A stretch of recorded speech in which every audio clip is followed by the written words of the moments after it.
Oh, crap. Hey. Whoa. A little more. Sorry. A little more? Yeah, now we're good. Okay, we're gonna play Super Mario RPG with Pidgeo here, and then other video games. So, see ya. Oh man, that's gonna be a tough act to follow, dude.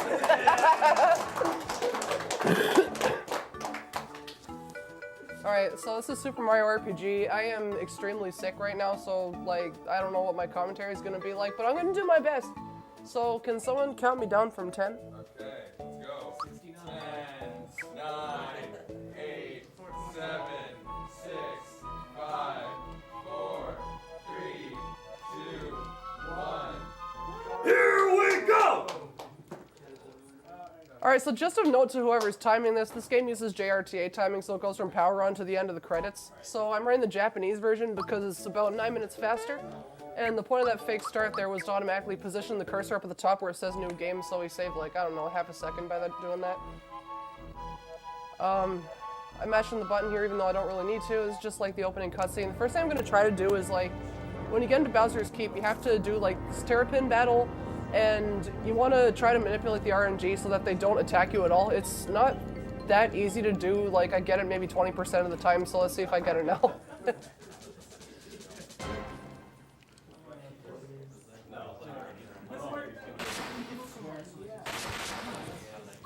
Is my mic volume okay? Is my mic volume okay? Okay. Okay, cool. Well, that's the best way we do it. We just wait till people complain. And don't complain when I start coughing again. Yeah, that's what's gonna happen. So this is like dependent on the speed at which you run into the speed at which you run into the castle and get into the next room. So I'm just hang a quick left there. God, I can't talk today. So you enter this fight on a certain frame, and I gotta just like try and get them to not punch me.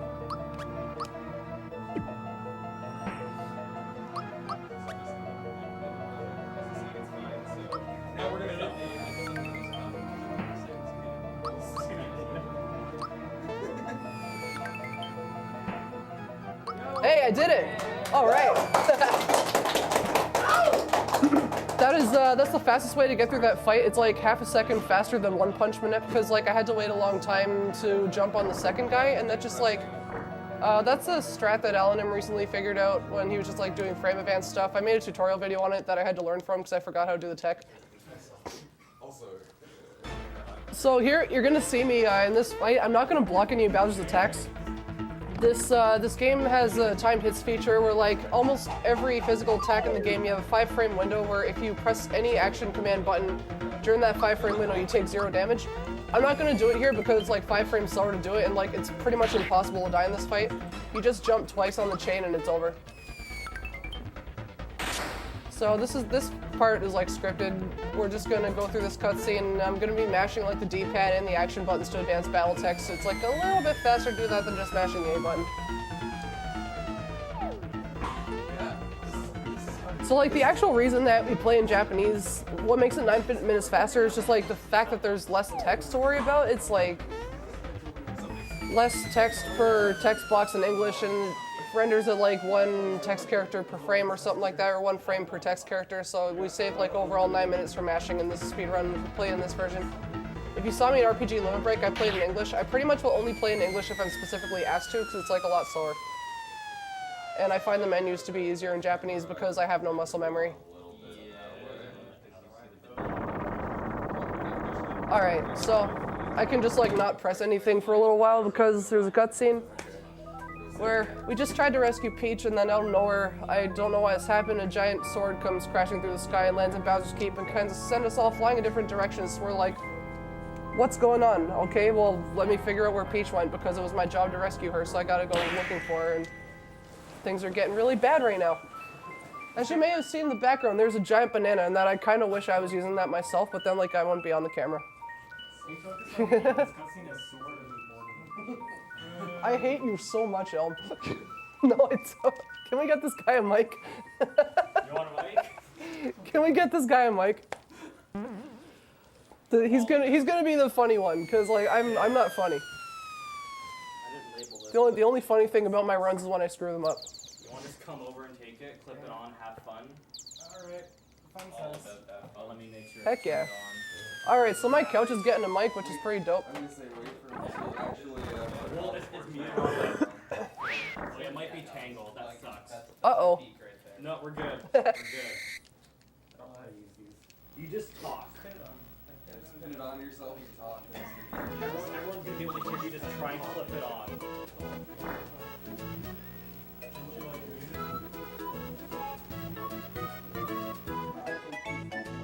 You know what? Just in case I die to Hammer Bros, I will save instead of doing the text box. Flip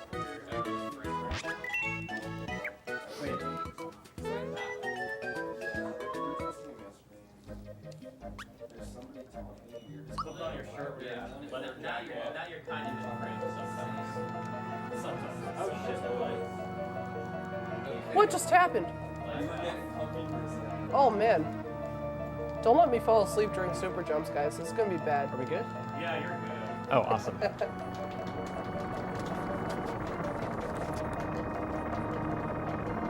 As you'll see throughout the game, this sword causes an exorbitant amount of trouble. This was a mistake. So on my couch, I've got Elm and Big Law, two of my very good friends. You may have seen them before on my couch if you watched my run at Land ETS, where we actually had to have a donation incentive to stop the terrible puns. But there's no donation incentive for that today, so I guess it's kind of like free for all. Wow, what's going on with my D-pad? All right. So this is like the hardest tech in the game to do right here. It's called tutorial skip. I just have to pick the bottom button. I've messed that up a lot, but I'm gonna try really hard not to mess it up because I gotta get two of them here. Otherwise, I'd have to do the time hits tutorial. And like, I've been speedrunning this game for a year, so I think I know, like, I'm kind of good at time hits, so I don't think I need to do the tutorial. It's like, it's pretty slow. I heard that if you fail tutorial skip, your car gets towed. Oh my god, dude. Actually, if you do tutorial skip and then fail at Booster's Tower, you soft lock the game, which is kind of cool. But not cool in a marathon, so I'm gonna try really hard not to do it. So you'll see me grab like flowers out of treasure chests. That increases like my overall flower points, which is like this game's equivalent of MP. One thing that's kind of unique about this game is that like everyone kind of shares the same MP reserves in this game. So you'll see when Mario is using special attacks, like he uses jump a couple times, and like when I get Mallow in the party, he's gonna be the one to heal the magic, but he uses it on himself because everyone kind of shares FP in this game. All right, got one hammer time instead of 4. So the way that I'm taking 0 damage is because those two attacks each have a 5-frame window where I can press any action command button, and if I press it during that 5-frame window, I take 0 damage. If I miss it by like a little bit, then I take like half damage. If I don't block it at all, then I'm gonna die. And I don't want to die here because I haven't saved in a while. Sometimes like the attack where they toss the 4 hammers at you is like really hard to block, so if you get 4 of them in a row, like you might actually die here 7 minutes in and lose your entire run, which sucks. It's never happened to me before, but I've seen it happen to some people. Just kind of like, just going, well, that was a thing. So that's the first boss fight of the game. One thing that's interesting about the way that damage in this game works is that in this game there's like no such thing as crits or anything. Damage is like statically calculated. So you'll notice that like when I jump on the Hammer Bro, like that first jump I did, I know that will always do 43 damage no matter what. But then the next one did 45 because the jump attack in this game is unique in that every time you use it, it powers up a little bit for the rest of the game. It's kind of cool. So I'm just buying some healing items and some equipment so I can survive the Croco fight coming up. But in the meantime, I gotta do a cutscene. There's a lot of those in this game, but they're not that bad. Wow, I can't believe I almost missed that. I want to get this frog coin up here. I'm going to be collecting... Those green coins are like a special form of currency that you use to get certain kinds of items. In the speedrun route, we use them to get what's called the EXP booster, which gives whoever's wearing it double experience points on whatever battle they just did. And that's really useful because the only way to manipulate experience in this game is to use that, because if you're dead or if your character's like not in the fight, they still get just as much experience as everybody else. And there's 2 major glitches in this game, and one of them is called the ability swap, which allows you to put one character special on another character, but you can only use it during invincibility star, so you have to have the EXP set up in a very specific way and in order for that to work. So that's why we need the EXP booster. And so you can only buy that with frog coins. So I'm going to be collecting a lot of those green coins on the route. And to make that happen, because it makes a lot of the fights like really, really free if you do that glitch. But you'll see that at like the halfway point of the run, I think.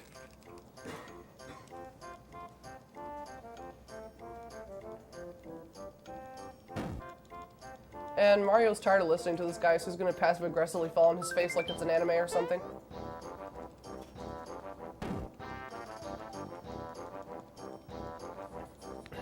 Now the next part of the game I'm going to do is this cutscene coming up. We're about to get our second party member, who's Mallow. He's a little cloud dude who thinks he's a frog. There's a cutscene later where it's revealed that he's not actually a frog. Sorry for the spoilers, but he's not a frog. He's the only one wearing pants like he should have known. He joins your party. We use him a little bit for the start of the game, but after we get Bowser, we pretty much never use him again, just because his stats are completely outclassed by Peach. So this purple dude, Croco's kind of a jerk, and he stole Mallow's frog coin, and why we don't just give him the one that I got from jumping on Toad's head, I have no idea. Now we gotta go and chase Croco to get his frog coin back. So he's gonna join my party here. In the English version, if you say no here to letting him join your party, he starts crying again and makes it start raining, and then everyone in Mushroom Kingdom thinks Mario is the biggest jerk in the world, and they say stuff to you like, I don't care how high you can jump, being mean's not cool, and they just like all start calling him out. But we don't do that in the speedrun. Alright, so here's a guy that left his bazooka at home today.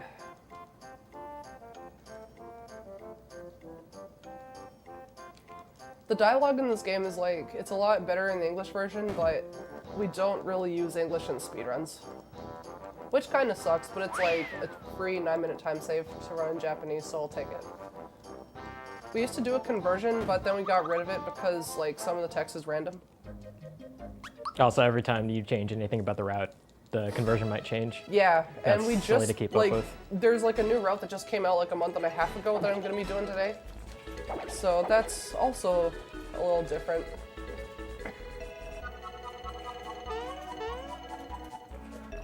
So this is Bandit's Way. This area is mostly just like platforming and collecting EXP flowers if you get any. Those spinning flowers, the direction that you face when you jump on them actually depends on where on the flower you land. Oh my god, I did it wrong. There we go, that's what I want to do. So I got a Kiro Coal out of that hidden treasure chest. I'm not actually going to be using that, I'm going to be saving it. There's a big huge menu that we do like halfway through the run where in the second half of the run a lot of our battle strats revolve around fire bombs and ice bombs, so we just save up those Kiro Coals because they sell for a lot of money so we can buy those ice and fire bombs.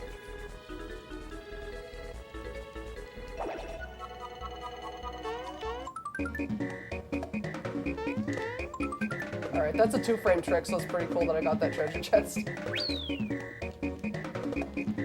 Alright, I just, normally like after I get 12, I run up to the next room, but just for safety, I got 14. It's a little slower, but also makes like the Kiro Sewer Star a lot safer, which is coming up like after this fight. What does that chest have in it again? Just a single flower, so it increased my flower points by 1. If that happens, then this Croco fight like has a chance to go a lot faster than it normally would, but only if your RNG lines up. So we gotta catch him from behind 3 times, and then we start the fight. Alright, this will be it. So in this fight, mostly with Mario, I just do time jumps. So like what I was saying earlier about the time blocks of the 5-frame window, you can also do that with attacks, but with attacks it's like physicals, a 7-frame window, specials, it varies. What's the jump attack? It's like a 6-frame window. So I'm gonna do like 40 something damage with the perfect time hit on him. If I didn't get that, it would be like maybe 33 or something like that. So Croco can do 2 things to you. He can either run up and dash at you, or he can toss a bomb. Bombs are unblockable, so they're kind of annoying. So here you go, he's using 2 of them already. This is really, really bad RNG, but what can you do? So I'll jump on him again. And you'll see here, Mal's gonna heal the flower points, but he does on himself, but it replenishes it for everybody because we share. 3 bombs in a row. This is like the worst RNG I've seen in a while. So when that happens, I have to revive him. So that's why we buy these reviving items in Mushroom Kingdom. I was gonna defend. Oh my god, dude, are you serious? And now I gotta revive Mario. This is a great fight. It's like one of the most annoying fights in the game for that reason. It's been a blast so far. There, that's much better. Okay, finally, got a freaking attack out. Okay, now I'm gonna use another honey syrup. So Mallow's pretty much done with this fight now, because 4 more jumps will kill him.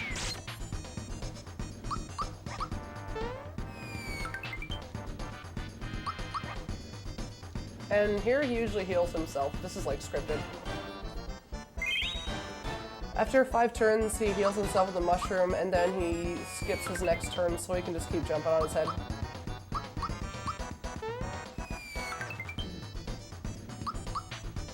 Oh my god, he won't give me a break today, I swear. Okay, that's fine. That was the last attack.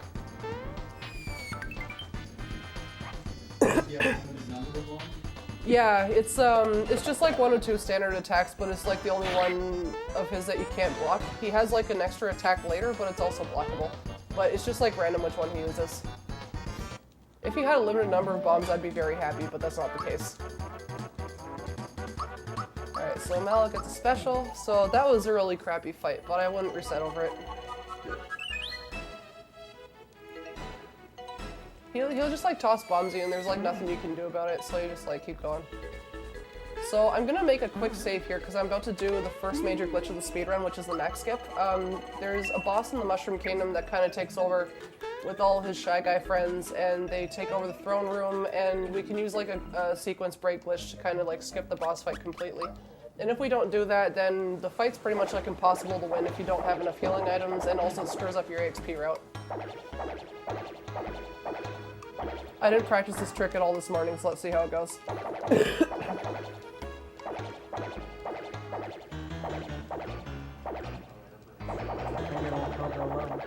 Oh my god. Alright, got it. Check out the star behind the chair. It gets like all glitched out once I mash through this text. I don't know why this happens, but it just... Now they're jumping on the toads' heads. And this cutscene stuff, and the star gets all messed up. That's seen as max chaos. Oh my god. So that trick, like, it looks a lot harder to do than it actually is. It's just like you set up 3 jumps, but we recently found some like really obvious visual cues for it, and I made a tutorial video that shows like everything that can possibly go wrong and how to not do it. So it's like you can learn that trick in like 30 minutes. You just like sit down with it. It's pretty cool, and then it's just kind of fun to show off, but we actually need it in the speedrun route. We actually don't do that in the equivalent 100% route. We don't use it, which is kind of cool. So that's like a speedrun I've never actually done in a marathon before, because any percent is so much faster. So we're done with the Mushroom Kingdom for now. Jump off that guy's head and we're out of here. Next area is the sewers. This place is kind of like a maze. There's another invincibility star down here that I'm gonna use to take out a bunch of rats, and like the movement on that one's a lot tighter. It's a lot more difficult than the dog star was, but the dog star also gives you less EXP.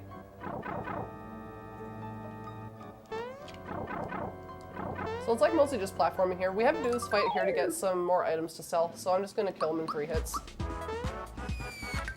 This guy has exactly 300 HP, and that's exactly how much damage we do with 3 jumps.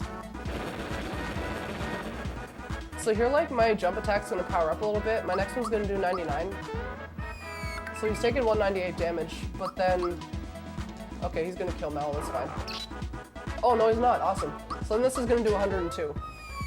Because the jump got powered up from using it twice. So that does, like, exactly 300 damage, and it kills him in 3 turns. So that was like almost optimal. Would have been faster to use a physical, but you know, I can't always get what I want in this run. If I hadn't got that flower in Bandit's Way, I'd have to take a detour here to get another one, because you need 12 flower points for below. But I'm not gonna do that.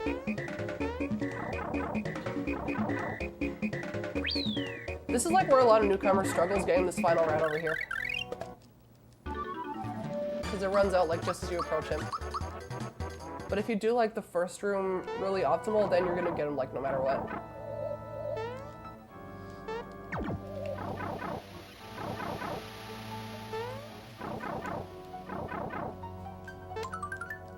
So is this the part of the game where you really start to care about the run? No, that's after Bun Cake. This fight is like half scripted. There's a certain pattern you have to use. Mario pretty much just jumps, and Mallow alternates between Thunderbolt and Honey Syrup. And Honey Syrup is the item that replenishes your flower points. The second turn is when things can start to go awry. There's like a 33% chance that he puts one of your guys to sleep instead of attacking you, and if that happens, it changes the fight a little bit. But he didn't do it, so thank goodness, it's gonna be fast. So I'm just gonna keep jumping and Thunderbolting. At this point, he's going to turn Mario into a Scarecrow, and the Scarecrow status makes you unable to use items or physical attacks, but it doesn't matter because like he can still use jump, which is the only thing we need Mario to do. That has like a small chance of missing, which is really bad because Scarecrow makes you immune to sleep, and sleep is a much worse status to have in this fight than Scarecrow. So this is also scripted. He kind of takes Mallow away for a couple turns, but that's okay because I just keep spamming jump on him.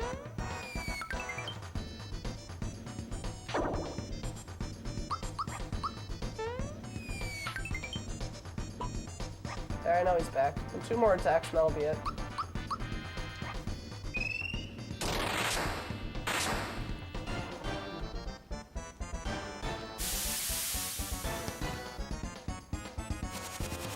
That's slow, but not the worst thing in the world, because I can still jump. And that's it. Good fight. I'm just glad that he didn't put any of my guys to sleep, because that can be like really, really annoying and slow.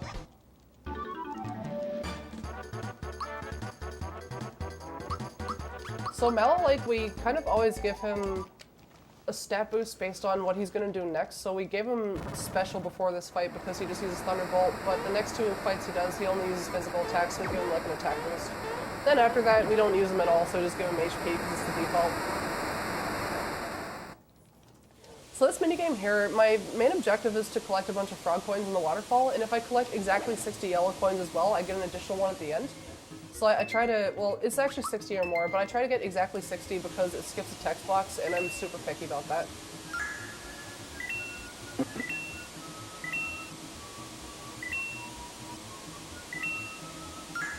So mostly I'm just like, you can also climb up the waterfall, but it's slower to do that, so I'm just trying to collect 13 coins in this room, and then get 47 in the next room.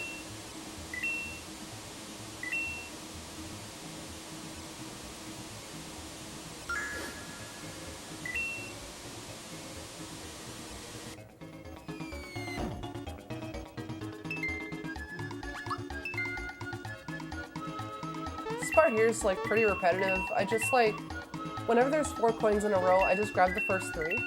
And whenever there's like a fish under one, I just grab it anyway. And if you just follow that pattern, then you'll get exactly 60. And it's pretty whatever. It saves like half a second. So there's like not a whole lot to say about this part of the run. It's just kind of a thing that you do. It's like those fish, if they bump into you, they'll take away a bunch of your coins, and that kind of sucks. Because we want to get 60 plus to get the frog coin at the end, and if we don't get the frog coin at the end, then we'll be short 1 for buying the EXP booster, and that's bad. So we have to do like an additional wiggler jump in the forest, which I'll show you later, which wastes like 10 seconds.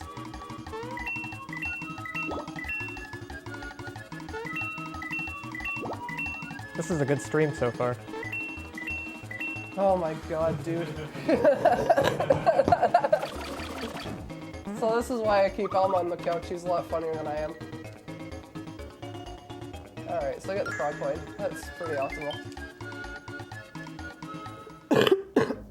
Elm, if you got any good puns, we need them now. This is a long cutscene. Is it okay if one of them has a spoiler in it? Sure. Alright,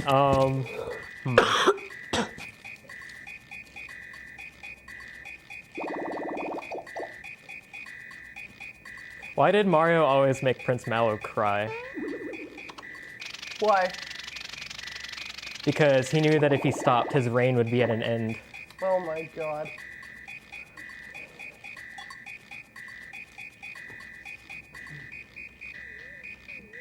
It's so funny in silence there. a single chuckle.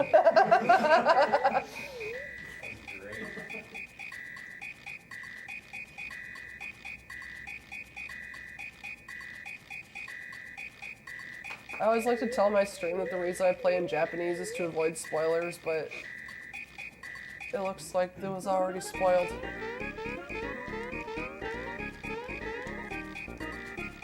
Speaking of Mallow, do you know what his favorite flower is? Frog fuchsias.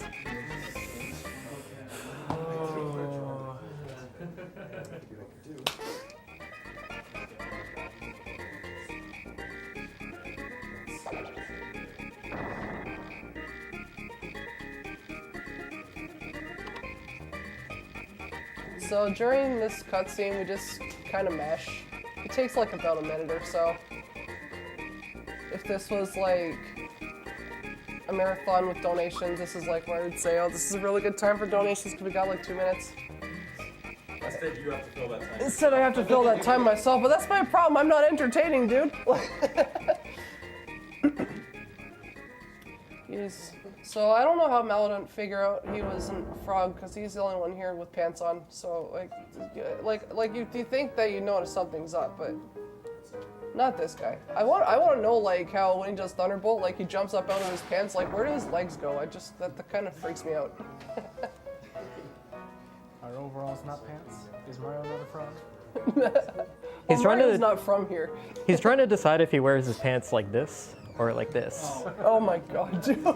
Mallow wore pants. Alright, so next thing I'm actually gonna do is I'm gonna buy a couple of froggy drinks, which heal up my team's HP by 30, so we need those for a couple fights. And I'm gonna buy a couple sleepy bombs and an energizer, which we use for some fights later. So I get 2 sleepy bombs and energizer. Normally if I'm doing like a PB attempt, I'll only get 1 sleepy bomb, but to be like as safe as possible, I just grab 2 here. It's like a little slower to do it that way, but it's marathon safe. Oh, I missed it. Oh well. Doesn't matter. I get that coin maybe like 50% of the time. The hitbox on it is kind of stupid. So Roseway is mostly just like some basic platforming. And then, oh my god, it's Bowser. So, we didn't know this yet in the game, but Bowser was also launched out of his castle when that giant sword hit, so this is kind of where he landed with his troops.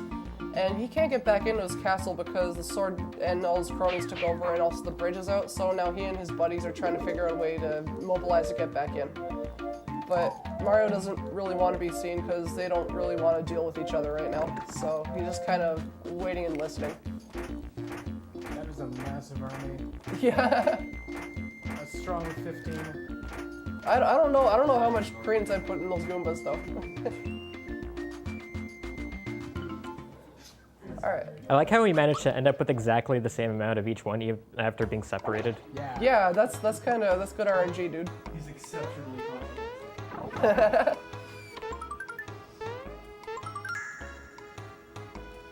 Just do some quick menuing here.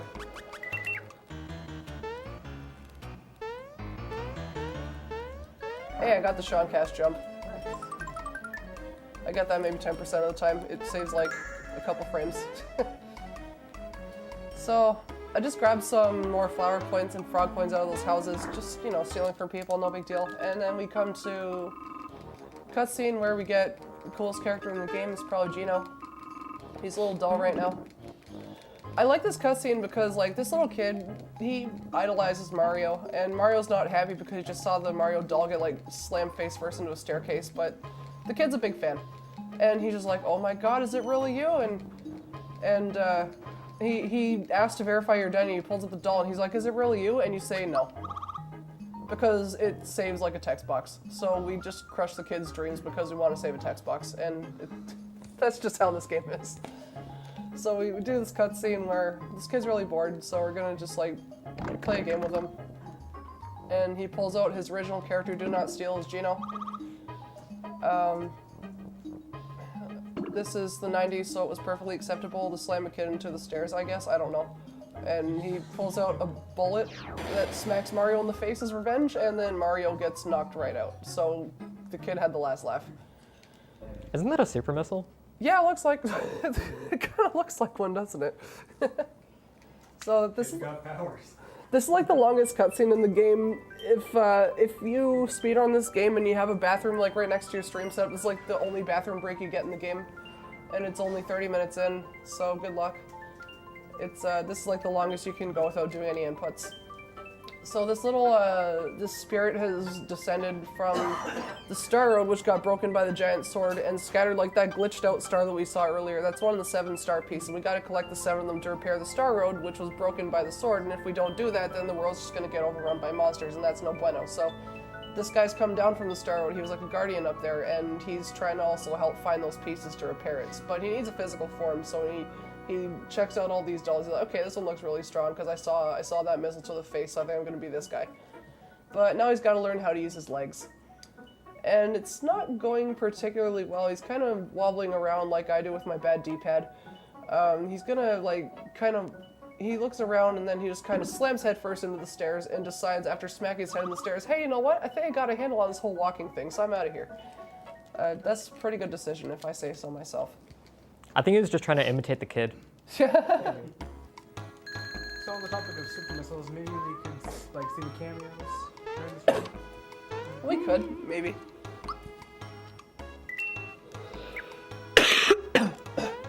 My apologies, I got really sick at limit break.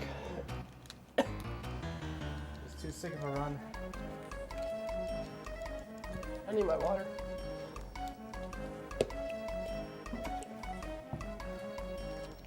Alright.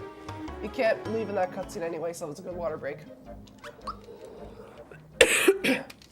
Okay, so this part of the run is... This is regular jumps. This tech is stupid, but we have to do it 7 times. So we have enough frog coins for Seaside Town. I think that this is one of the hardest parts of speedrun, is to do this. You gotta bounce on him 10 times. And you gotta do it 7 times. But you have to kind of like react to his patterns. It looks a lot easier than it actually is. This is like kind of a roadblock that I see for a lot of new runners, is this tech. So I think that's 3.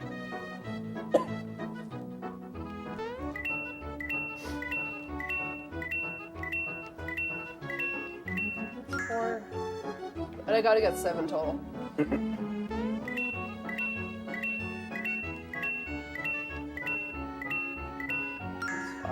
2 more.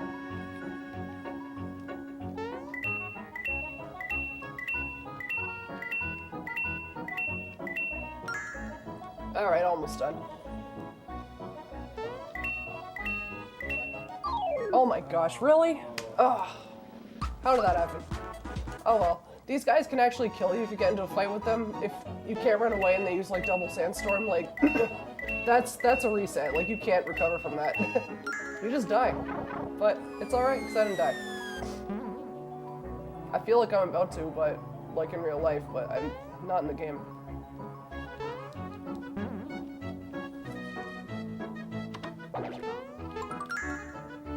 Alright, just going for this guy. I don't want to get into a fight with the bees, because they always attack you first. What? I jumped on him! Oh, no task wiggler for me. Oh well.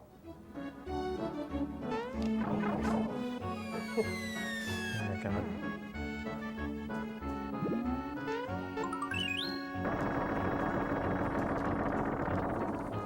So that's just like another hidden treasure chest that we got to sell later.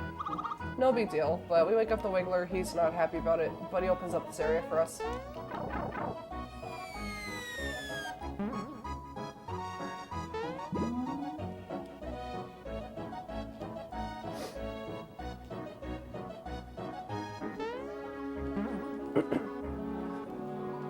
So this boss fight coming up actually does have an unwinnable pattern, so I'm gonna just like make a quick save here in case that happens. I really hope it doesn't, because it's like a big waste of 2 minutes, because there's like this huge cutscene you have to do before the boss fight.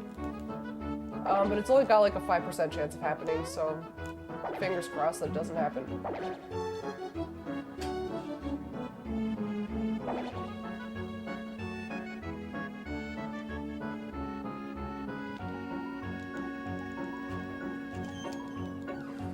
Shoutouts to Mario's least favorite ravioli, Chef Bowyer D. So this boss is Bowyer. He's the guy that's been he's been shooting arrows into the nearby town. That's why like all those people are kind of standing around outside not moving, because when they get hit by an arrow they get paralyzed. And one thing I kind of like about the bosses in this game is that the ones in the early game, they're kind of incompetent. Like this guy here. That star piece is really, really important. That's like central to his mission, but he doesn't care. He's mad that he's getting interrupted from trolling Rosetown. And then here comes Geno. He's gonna set the record straight. So I got a mash for like 2 minutes. This is kind of like where Geno's backstory is revealed. He explains that he's kind of like descended from the Star Road, and the star piece belongs to everyone. We need it to grant people's wishes. You can't take it, so on and so forth. So Bowyer's not happy about that, so he's just gonna shoot a bunch of arrows into the sky, and Geno's getting kind of mad. And Mario and Mallow, for some reason, are in this really drawn-out cutscene all the way back here. And they're gonna go and help Geno to fight this guy. They're like a little intimidated by this dude shooting all the arrows, because they feel like they're kind of like outnumbered. And Mallow just trips.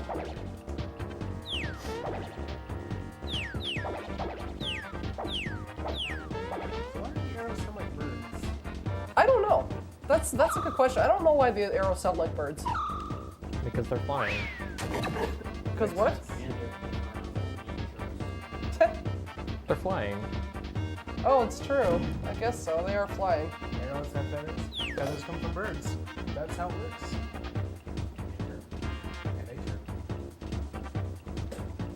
This is the first time we hear this song. I think this is like my favorite song in the game. It's the boss music. So this fight follows a very specific pattern, because what Bowyer does is he actually disables one of your 3 command buttons. And the one that he chooses to disable is based on what actions you've taken. So if we just attack him and jump on him, and then use an item, it's got like a counter that awards points to every action that you do, and after a certain threshold of points determines like which button he locks. So here's where he introduces the lock buttons. So he starts off, all 3 of our buttons are okay, so we're just gonna do a couple attacks. So we use the Energizer on Geno because he's kind of our powerhouse in this fight. The Energizer increases your attack by a 1.5 multiplier.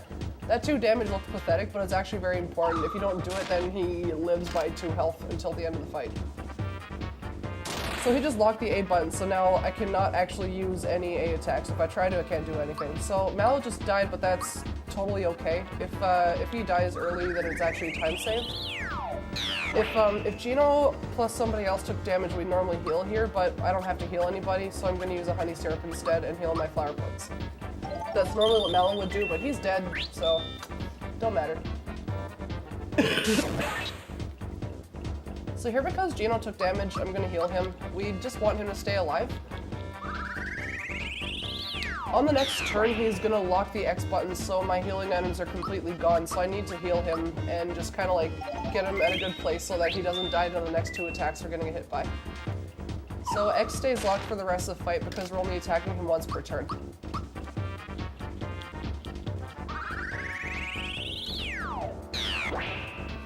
And if I just keep doing 90, then it'll be like a couple more turns and it's over. So that's a good sign. So this is not the unwinnable pattern because I got hit by an arrow. That means I don't have to reset, which is awesome. So he's gonna lock X again, and I'm just gonna keep attacking him. It's like slightly faster to do physical attack and jump than it is to do Geno Beam, so I'm just gonna do that for the last 2 turns.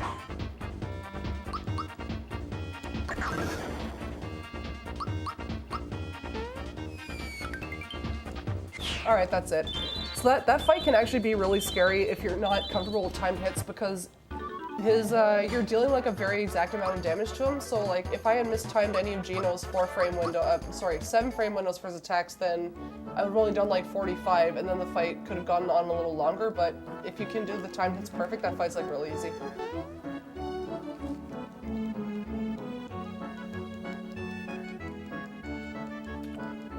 So now Geno's like just kind of explaining his backstory, where he came from, and what the star pieces do. And Mario and Mallow have completely never heard of it, but they're like, oh my gosh, this thing can grant our wishes? Yo, this is awesome, let's find the rest of them. And Geno's like, all right, yeah, well, that's what I'm here for. So Geno is gonna join our party, and he's kind of like, he's our powerhouse for the next little bit of the run until we get Bowser, then he's kind of our tank.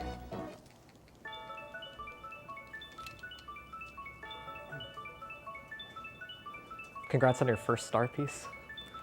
Yeah. Star piece get. Okay. If you, because I skipped the first boss, the menu kind of glitches out when you try to save and it thinks you don't have any star pieces and you can't like open the star piece area in the menu, so you have to get this to fix it.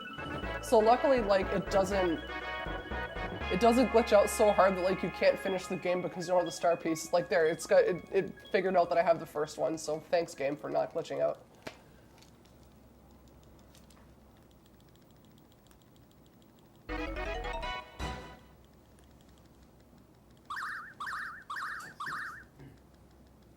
And that guy overheard everything, so he's gonna go tell the dudes controlling that giant sword what the star piece are all about. So that's kind of bad news, because they didn't really have any clue what it was for either, but now they know, so they want to get him faster than us. So next up is Mulville. There's another star piece that crashed into the mountain here, and we gotta get it out. But first I'm just gonna do some quick menuing, just get some more quips.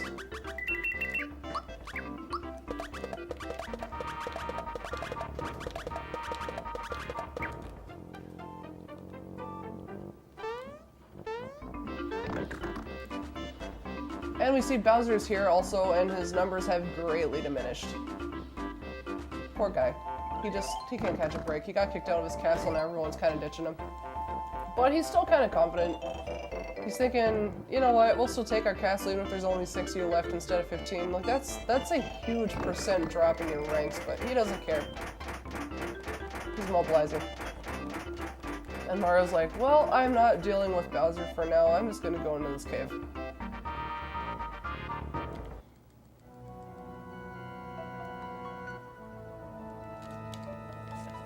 So there's like, there's a star piece that crashed into the mountain, and there's a couple of kids trapped in there too because they were playing with the minecart.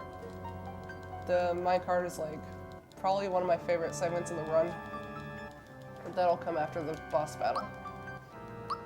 So I'm just gonna go explore the caves and kind of look for the star piece, see if I can find it, but it's buried pretty deep in the mountain. So this part makes no sense. There's a trampoline in this very low ceiling cave and Mario just kind of jumps on it anyway. I don't really know what he expected to happen here, and then like, oh, this jerk comes back and takes all our money away when we're passed out. This part of the game doesn't really make a lot of sense, but it's, you know, it's plot advancement. So now we gotta chase him down and get our coins back.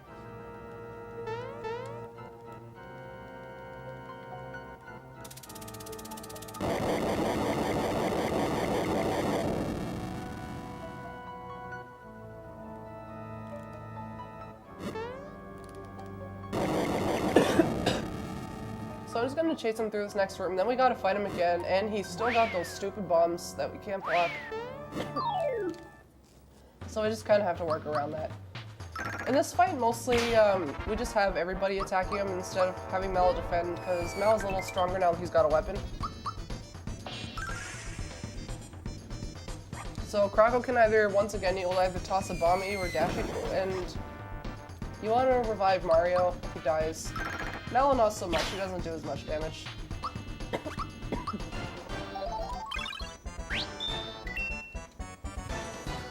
Okay, but his Geno, like, it missed him anyway, but it doesn't really do that much damage to him, so it's all good for his Geno.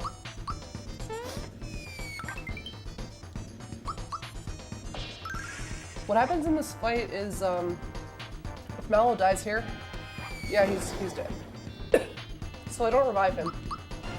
But then what happens is Croco runs into you and takes your items. And it looks like he just revived Mallow, but he's actually still dead.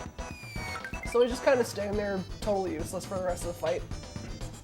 Because we have no items, we can't res him anyway. That's a really weird looking bomb. Yeah.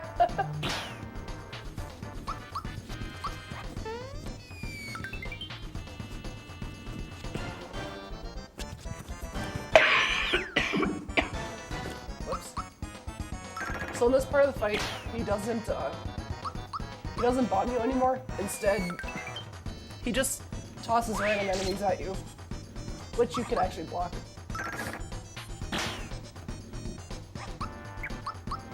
What happens if there's a bomb on?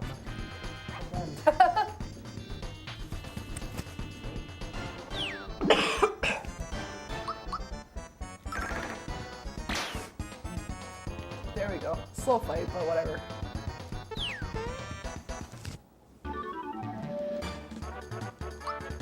There's a 25% chance he drops a flower box there, which you can sell for ice bombs later, but of course I didn't get it.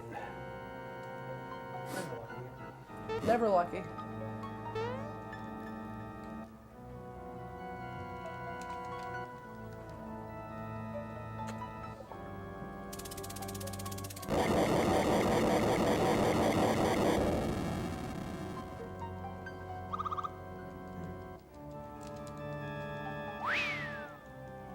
So I'm gonna get another star here.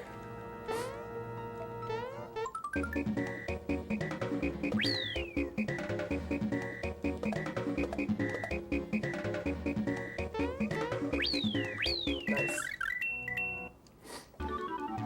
That fireball can kind of mess you up sometimes because he just like randomly doesn't appear. And that will screw up your EXP a lot, but I don't have to worry about that because I got him.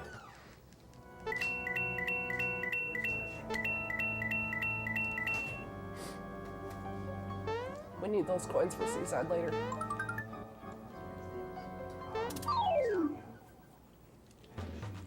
So, I don't really know what this guy's deal is. This is Punchinello. He's like just a random dude that lives in the mines.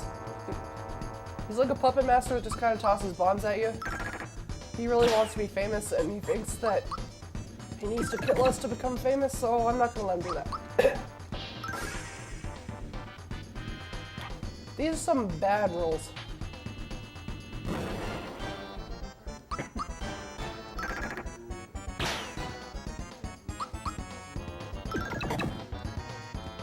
This fight is pretty straightforward. Like, you just attack him, block the attacks from the bombs and from him, and if he uses Sandstorm, you just, like, heal your status, because you get, like, the fear status, which sucks.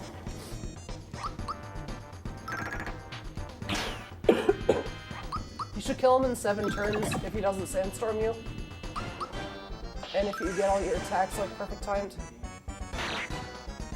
So I feel like he's choosing to just, like, attack me with his hands instead of use Sandstorm. So that's a little faster.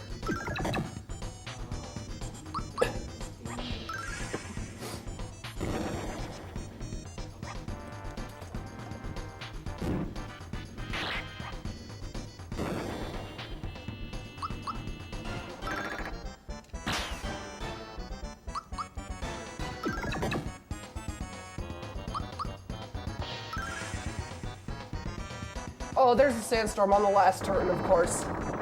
So, that sucks. But I'm not gonna bother to heal. I'm just gonna... It does half damage, so it's gonna take me 2 turns to kill him anyway, so I'm just gonna keep going. It's very Darude of him. It's extremely Darude of him. That's right. I've only been here an hour and I think everyone hates me already. You're my best friend. I could never hate you. You said you hated me on Twitter. Yeah, but I only say that to people I like.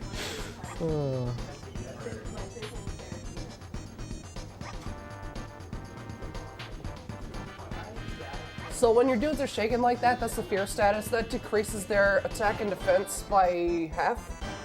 So that's why my damage output was kind of crap. You couldn't really tell the defense part because I was blocking all the bombs, but if any of them had hit me, like, they would have died. If I didn't perfect block those bombs, like, I'd be dead. I don't think you can block that bomb though. That's a pretty big No, I can't block that bomb. In fact, like, Punchinello couldn't block it either. So this boss doesn't give you any EXP because it ends like this. The bomb just kind of explodes on you, and then there's no EXP or coin box, and yeah, he kind of disappeared. And we still know where the star piece is, but it's stuck on top of that mine shaft. I disagree with the game. That is definitely an experience.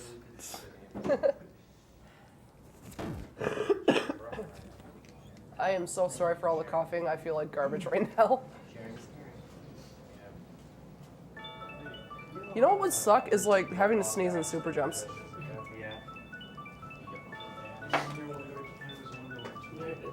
I'll go to Canada's Wonderland. You're a yes? I don't know. I'd have to go after work. Put me as a maybe. Okay. Well, the park closes at 6, so keep that in mind. 15.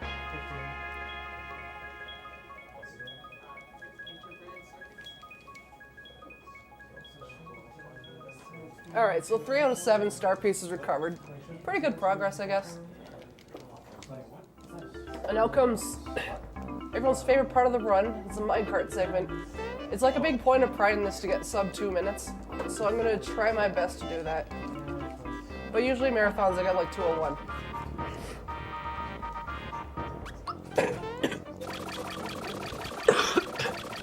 Minecart's not valid unless you hug the horn, so I'll do that a little bit.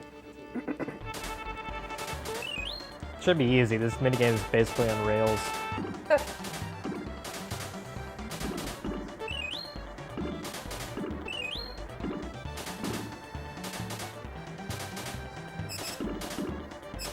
So this minigame is pretty much just collect mushrooms, they give you a speed boost.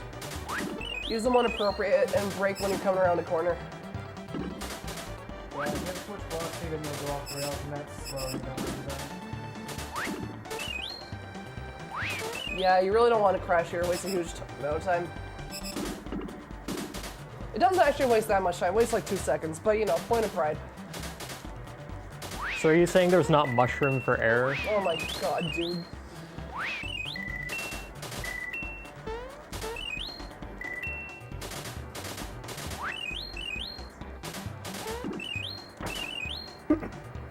So Elm said to me this morning that this is going to be a sick run.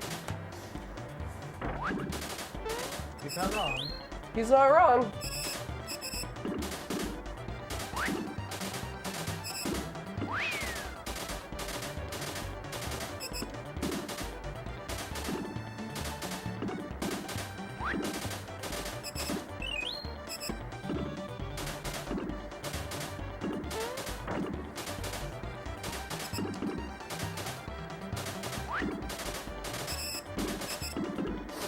This is going pretty decently so far. I haven't crashed yet. This is probably going to be a sub 2 if I don't make any major mistakes here. Sweet. 2 is the mark of a good SMRPG runner. Yeah, I guess so. The best time I've ever gotten in Minecart is 156.80. I've heard sub 2 is easy as pie. Yeah. I made a tutorial video for this recently. It's like, it just kind of shows like where you have to use the mushrooms and why. So it's gonna be like 157, I think. Sweet. Okay, that's a really good time. I'm happy with that. That's actually better than I did at Limit Break in Minecart by 2 seconds because I crashed in the first room there. Still sub 2 though, so Heck yeah. But at Limit Break we did the co-op Minecart strats where Daniel RTT ran up and started mashing the honk buttons when I was in the 4th room. the honk saved 1 frame. I did a little bit of honk so nobody from the SMRPG community can say that the Minecart is invalid. I don't do it that much because like my index fingers are kind of messed up.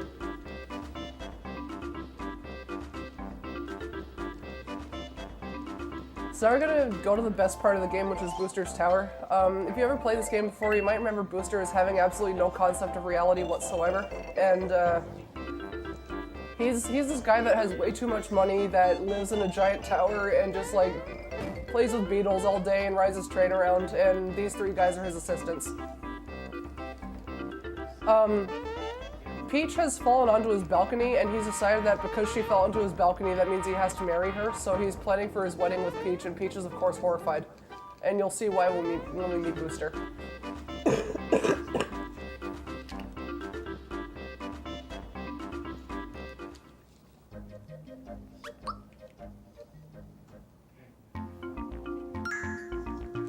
Found a frog coin in the artichoke.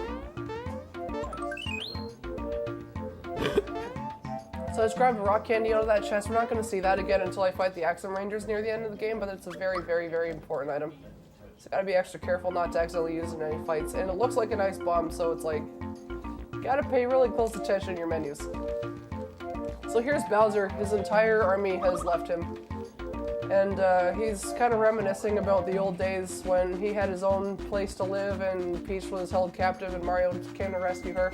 Those days are gone now because Peach is held captive by somebody totally different and Bowser has nowhere to live.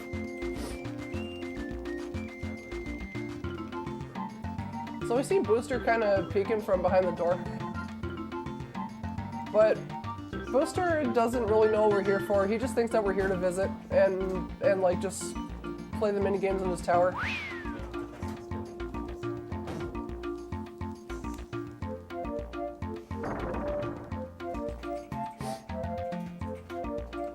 So here Bowser, because his army's all gone, has decided that he's going to recruit us as his new army, and he actually joins our party. This is the first game ever in which Bowser is playable.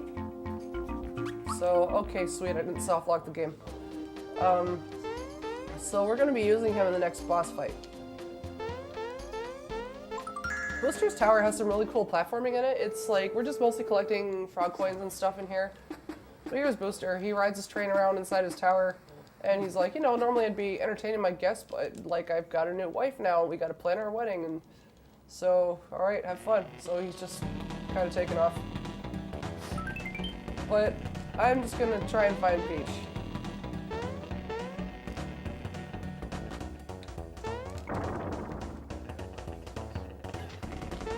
And of course there's this.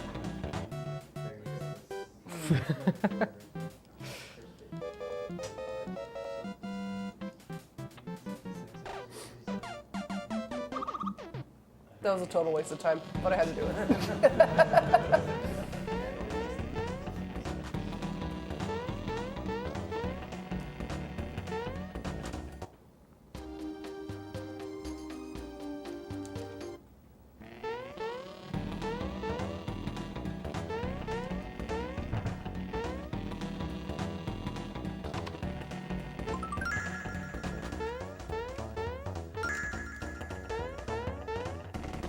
This room is kind of scary. There's invisible encounters everywhere.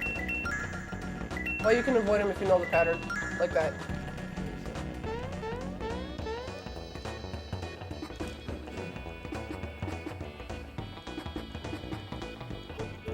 So now Booster figures out that I'm actually here to steal his wife. So he starts tossing bombs at me and gets really upset when I just run away.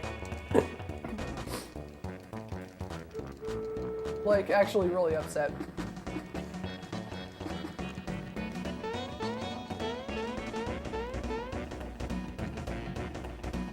Just gonna grab some more sellable items up here in the hidden treasure chest.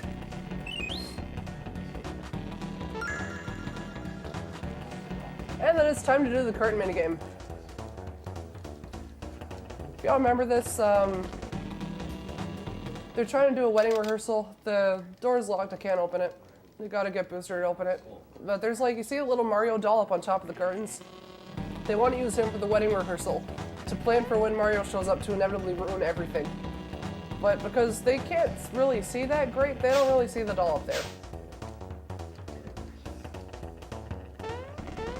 So I just gotta kind of mash through their rehearsal until they realize there's no doll, and then they go looking for it behind the curtains. And I'm trying really hard not to get caught. If you get caught 3 times, you have to fight Booster and the run's pretty much over. But this minigame is like really, really hard to mess up 3 times if you know the route.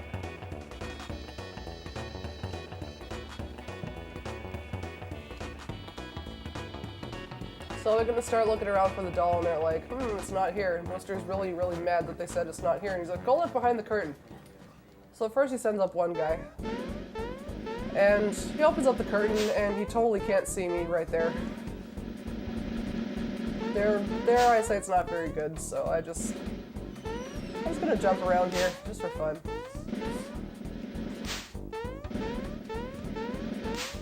I once lost a minute and a half in my PB to getting caught in this minigame.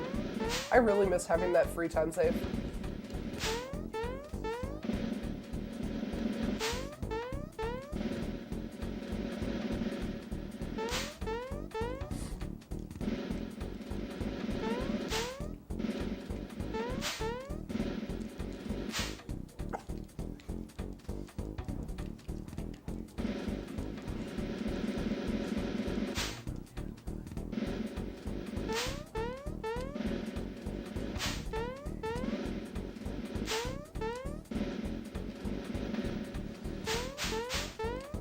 Alright, that's the end of it.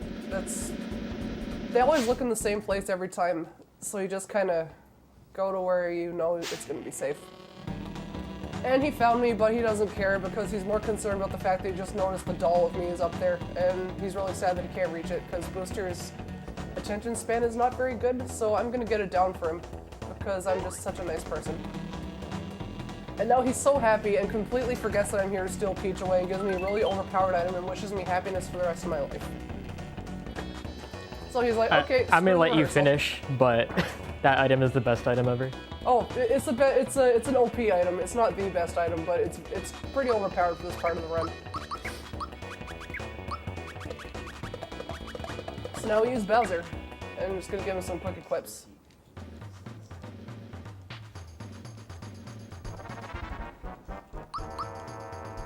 This fight can be kind of annoying because the first thing that you do is you have Bowser use Terrorize, and it's got like a 10% chance on either of these guys to miss. We want to use Terrorize because it inflicts the fear status on our opponents instead of. Okay, so that's pretty bad. That's probably like the worst possible outcome in this. So if I had hit Terrorize on both of them and didn't miss, then this would be a really easy fight. But now I've got to focus all my attention on the guy on the left.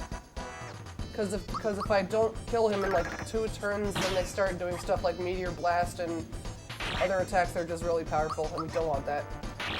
Didn't you also miss him at Limit Break? Yes, I did.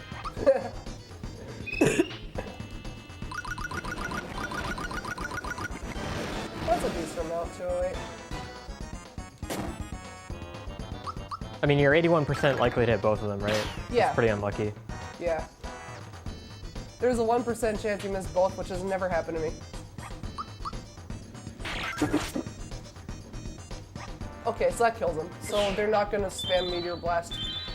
Thank goodness, because that attack hurts. So now you just gotta take down this guy. Which is unfortunate because now like his fear status is worn off, so like it's a lot slower. Or it wears off after this turn, I think.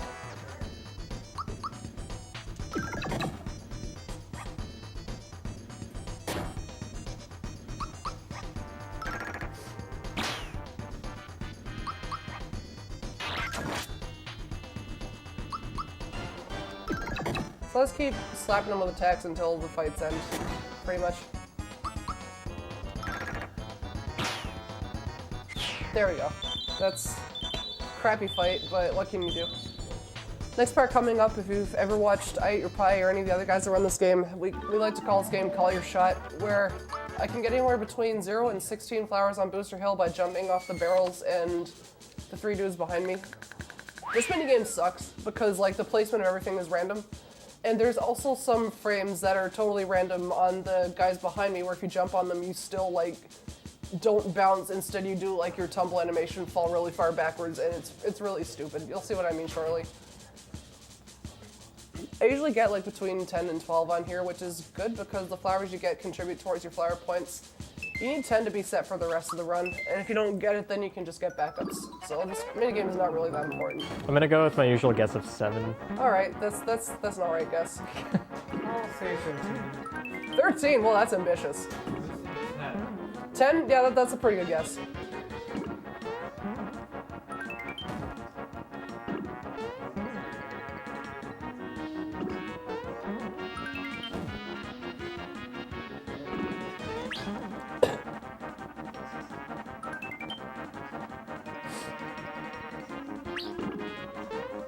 Oh, whoops.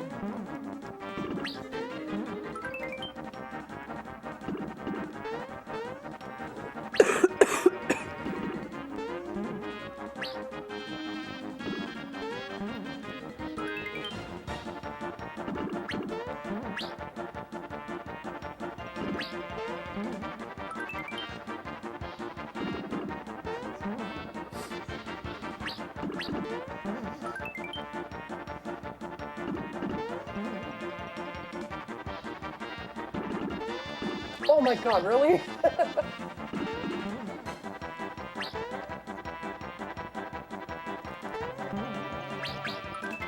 No more barrels, now I gotta jump off these guys. Just like that. That's one of the frames where you can't hit them.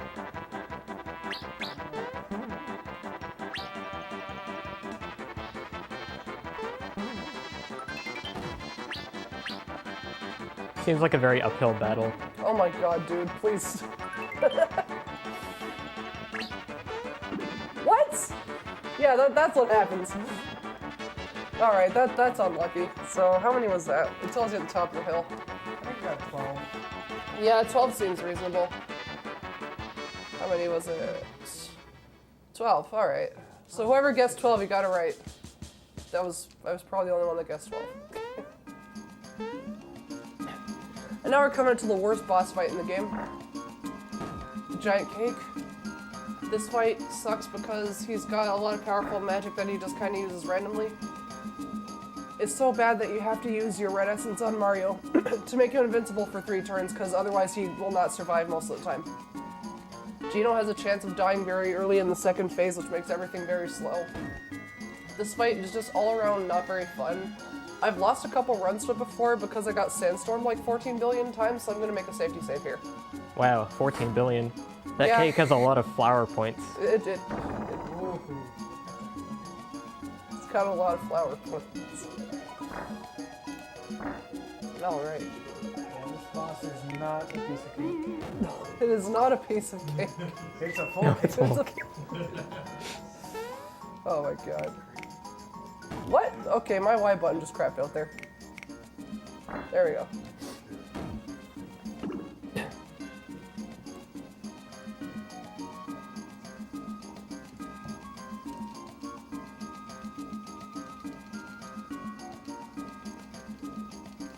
So these guys are trying to figure out why Peach is crying. They can't really figure it out. They don't know what crying even is.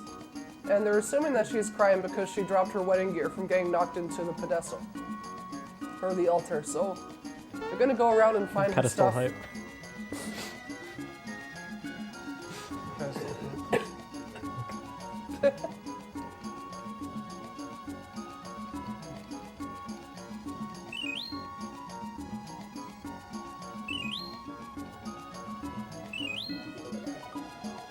So they found 3 things, but they're missing the 4th one. So I'm just gonna help them look for it.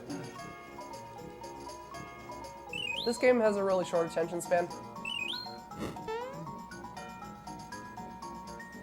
So that's 3, random lag, nice. And the crown is on top of Booster's head. So, got everything pretty fast. In the notes for the speedrun, it actually tells you to reset if in this cutscene you don't get a kiss from Peach. And I've seen some people who did not realize that was just a meme, and they actually reset over it, and it was kind of sad. That you can thank Claude for that one. Hey. We don't have to reset. Yeah, we don't have to reset, but that I had really good RNG on the placement of snippets, so that was like super fast. Optimal kisses. Heck yeah.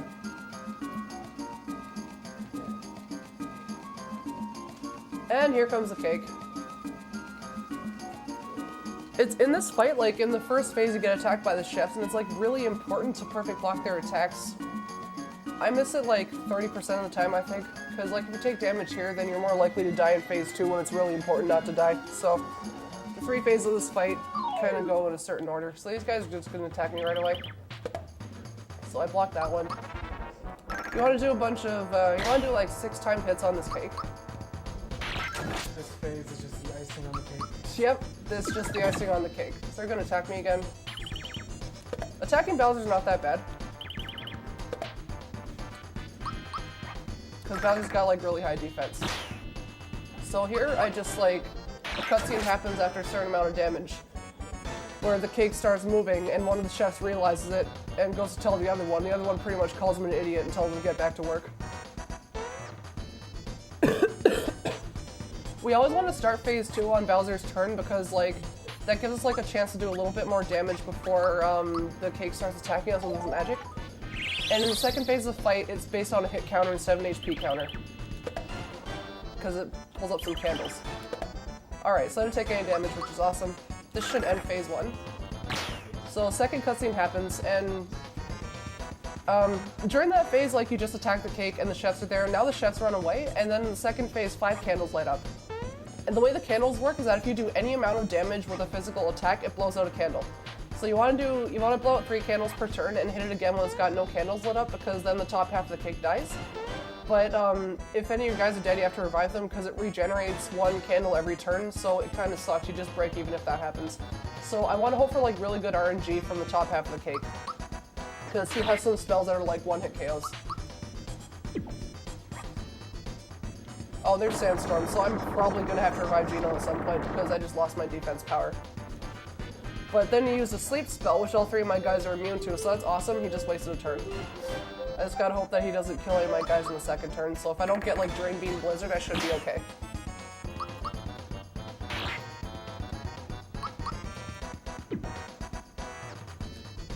Oh, there's a Sandstorm again. Oh, and he used a physical, awesome. That's really good luck. So I'm gonna kill the cake in like the optimal number of turns. So now he's got no candles lit up and Mario hits him, so the top half of the cake is gone, which is good because it's the stronger half.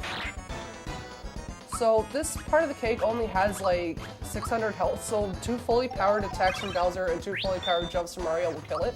So if he just doesn't use Sandstorm next turn, this is going to be a pretty optimal fight. And of course the Sandstorm comes back, so that sucks. So Geno's dead. Sorry? The weirdest pastry I've ever seen. Yeah, this cake's pretty rude. And there's another Sandstorm. That's gonna kill Mario, but no biggie. What's Bowser's health looking like? Okay, he can tank a Drain Beam, so I'll just keep going. Alright, 1 more hit and he's dead. So that fight sucks, because it's like, when it uses that many Sandstorms, it's like a huge time loss. In my streams, like, I have a bot that does like a guessing game where people can guess like how bad my RNG will be and guess like how many Sandstorms I'll get. One time, somebody guessed 5 and actually won. It was awful. Well, at least you can say lull bye to that sleep spell. That was awesome. I was glad I got that sleep spell. It's slow, but at least it doesn't hurt you.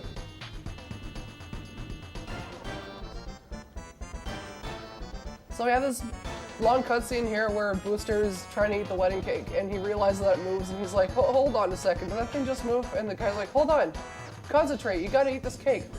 So they just toss at him, and he just eats it. Now, according to Booster, the way the world works is that the wedding is over and once you've eaten the cake. So this whole thing was just a sham for him to get a free cake. He just leaves the chapel without Peach and goes back home. So technically, I guess we rescued Peach because there's like nothing to save her from now because Booster just kind of left. Yeah, I think there's some alternate universe where Booster becomes obsessed with furniture and ended up being known for wetting the bed.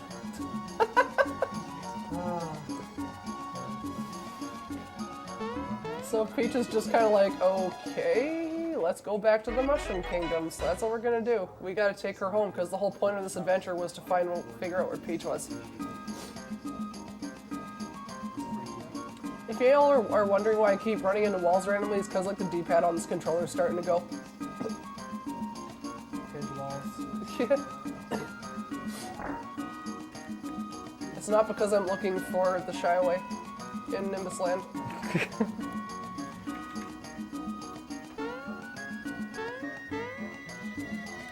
So the game is nice here. It automatically takes us back to Mushroom Kingdom.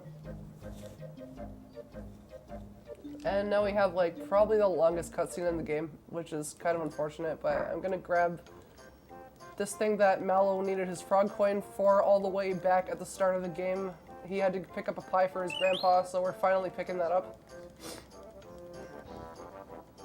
Sorry, Mallow, I had to keep you waiting for a while. And then we gotta go back up to the castle where everyone's amazed to see that Peach has returned home safely, and this next cutscene that we're about to do is pretty much just like a recap of the story so far, where everyone's like explaining why they're with Mario, and they have like a lot of explaining to do when they realize that Bowser's actually here. Because he's been terrorizing them for decades, basically, and With a 90% success rate. with a 90% success rate. I hate that fight so much.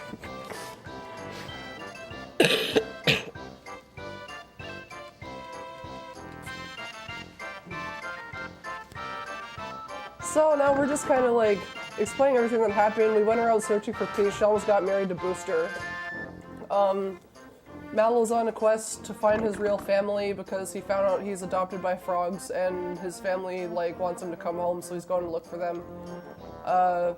Bowser wants his castle back, and Geno is here to repair the Star Road. So these are all like pretty important objectives, and Mario's just kind of like the guy that's helping them all out because he's got no real stake in this adventure. So we're doing a pantomime of exactly what happened with the Star Road. So Mario does like the crazy reaction and just jumps on Bowser. And Geno's trying to explain what the Star Road is, and Bowser says that Mario walked up begging him to let him join the Koopa Troop, and it was pathetic, and Peach calls him an idiot in the English version. The writing in this game is amazing. The writing in the English version of this game is like, it's really good. Like, if you never played this game, like, I'd really recommend playing it like at least once. It's just like, it's really well done in English. It's like, it's kind of hard to download because I'm just trying to like beat it as fast as possible in Japanese, but it's, the dialogue is like really well done in the English version. Especially like in this cutscene. It's a long cutscene in Mastery, but it's actually pretty funny. If you can read the English text. So Peach wants to help us, but she's being told she's not allowed, so she just goes to lie down because she's got a headache.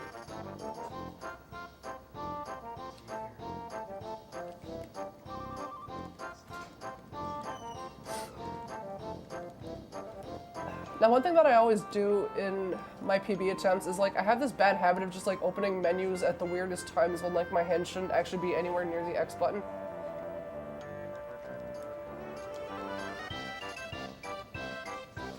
Like, there's no reason to menu there, but it does this. Not Mary Poppins in this game.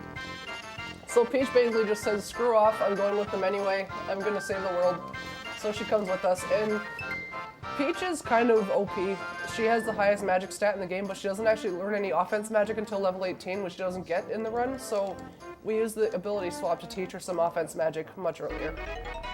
Because that's a glitch that we perform a little bit later. I don't know Peach was nearly headless Nick. What'd you say? I said I didn't know Peach was nearly headless Nick.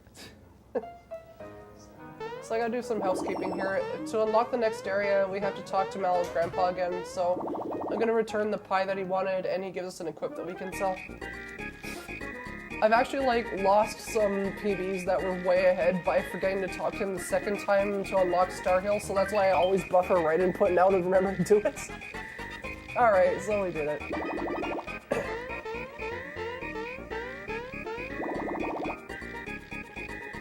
And I gotta make one more pit stop before going to the next area, which is at Booster's Pass. The giant green button that I hit in Booster's Tower opened up a new area.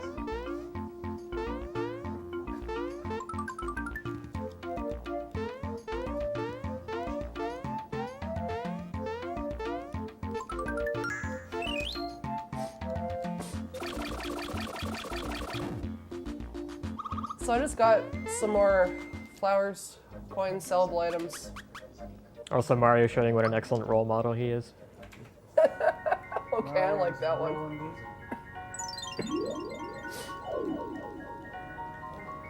So this area is Star Hill. This is like where people's wishes turn into shooting stars. But it's like all messed up now because the Star Road's broken, so wishes that haven't been granted yet are still falling, and it's like overrun by monsters. But there's a star piece in here, so we gotta come here and look for it.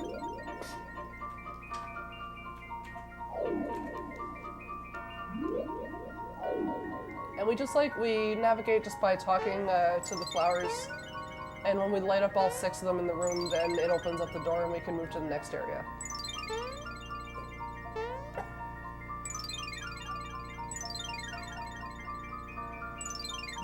There is an optimal pattern which is what I'm doing, but my movement probably is not optimal because I'm just like not good at this area.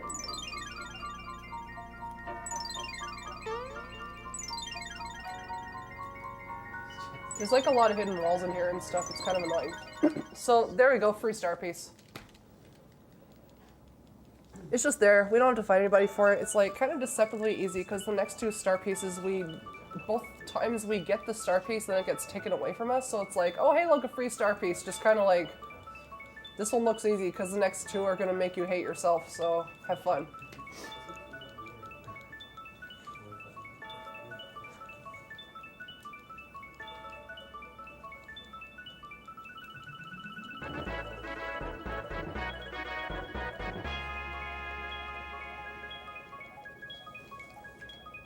This is like the other cutscene that people describe as a bathroom break if their bathroom is like right next to their stream setup. Because it's only like 45 seconds or something like that.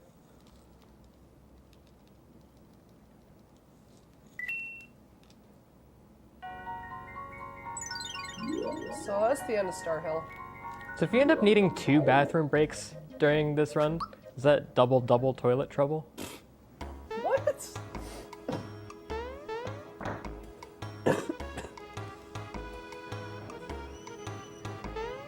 Seaside menu's coming up. Text is so fast. So that was the EXP booster that I just bought with all my frog coins, and I don't have to use them again for the rest of the run. So I'm gonna make a quick save here just because like this menu's kind of complicated and it's like kind of easy to mess up.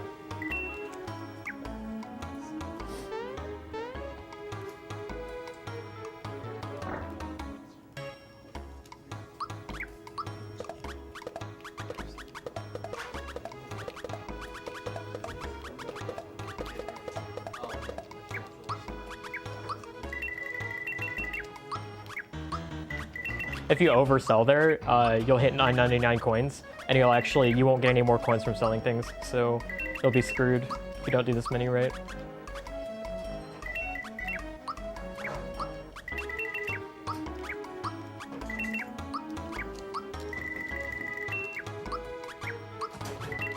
Alright, I did it right. I'll make a quick save here just because like I mess up this star a lot, especially with my D-pad that's like kind of cutting out a little bit. So just to be safe, this is where we do the ability swaps. I'm gonna save here. How hard is the switch from English to Japanese? It's extremely easy. I did one run after limit break of Japanese and it was just like, okay, yeah, I can do this. There's no difference in the speed run because the menus are like the same.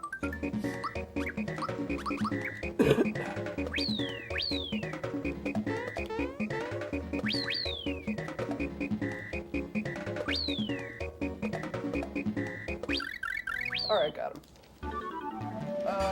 Scenario gets tech, and special, and special.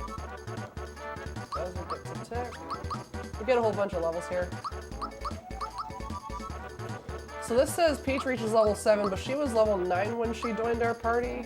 So Mallow, I'm pretty sure, was just level 6, but it's level 10.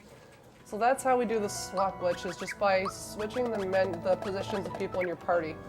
And if one of them hits a level that the other one is supposed to learn attack at, they actually get that. So we taught Peach one of Mallow's attacks. But I'm gonna use that in a fight that comes after the Sunken ship, so you'll see what it does. It's pretty cool. So is that the attack that Mallow gets at level 10? What? Is that the attack that Mallow gets at level 10? Yeah, Like not at level 7, okay. That's right. Because Peach at level 10, so she gets Mallow's level 10 special. But yeah, like the difference between English and Japanese is just aesthetic mostly. It's hard to do the Dr. Topper quiz in Bowser's Keep, but we have like practice tools for that. There's an app for that. Yeah, I actually made the app. It has Dr. Topper quiz in both languages. It has like flashcards you can use to learn the Japanese names of items, and it's also got you can practice like the ball solitaire game that you have to do in Bowser's Keep, where you have to like kick all the cannonballs until there's only one left. Also, this is Squid 1, Squid 2, Squid 3. Pidge is gonna bomb this fight. So now, at that menu that I just did, the big menu, I bought 8 ice bombs and 7 fire bombs. Those are really important for the rest of the route. A lot of our end games are kind of like centered around using these explosives. Like here, there's like no way we can do a lot of damage to calamari, so we kind of spam fire bombs. Yeah, I gotta get those freebies as well. Oh yeah, but you know, I'm not gonna get any because it's a marathon run. See, no freebies, of course. Not the bees. Not the bees. So we don't get any level ups here, which is okay. Be yourself.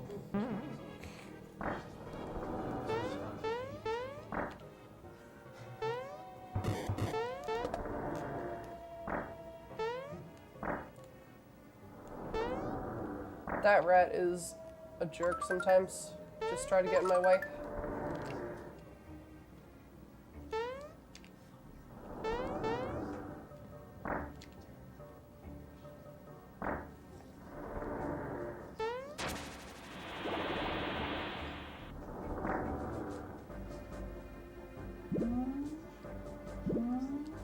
That fish like kind of just moves around random directions, so it's kind of hard to avoid him.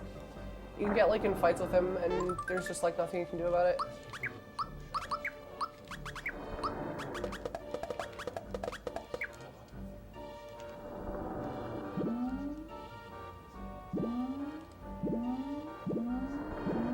That item she just picked up is the safety ring. It does safety things that I Oh don't yeah, remember. yeah. It blocks all elemental attacks. It prevents status effects, and it also prevents one-hit KOs. It's kind of OP.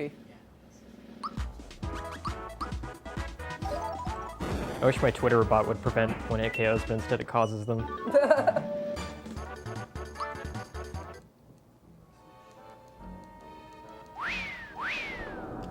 Your Twitter bot is like a gift from God. That thing is amazing. Training at 60 FPS. My capture card isn't even playing.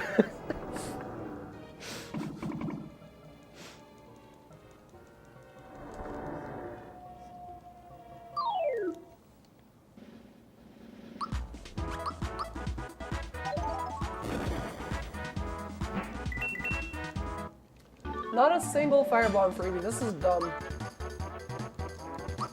Rolling pretty shallow. these Rolling freebies. pretty shallow. I'm not rolling very deep right now with these freebies. So in the new route, Bowser gets HP at 10 and 13, so it can survive a Dark Star later. So I got one more menu to do, and then it's time for 100 super jumps. I don't know how I'm gonna do that when I'm sick, but we'll figure it out. Yeah.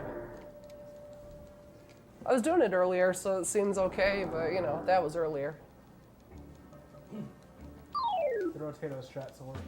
Alright, I gotta concentrate here. Give him the attack up, sleepy bomb. This is what we bought the sleepy bomb and tadpole pun for. We put them to sleep. So they don't waste time attacking us. Alright, here we go.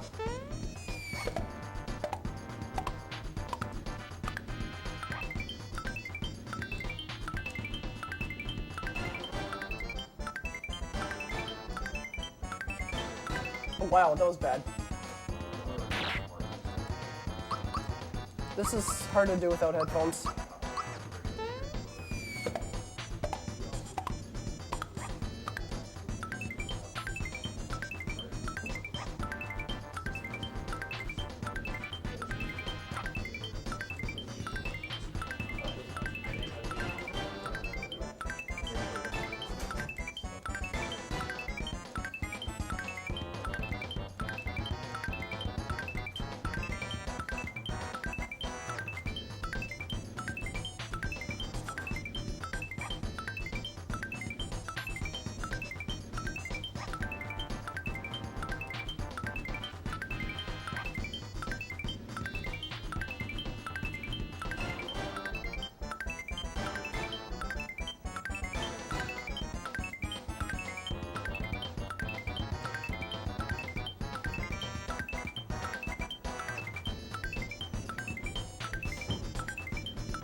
What?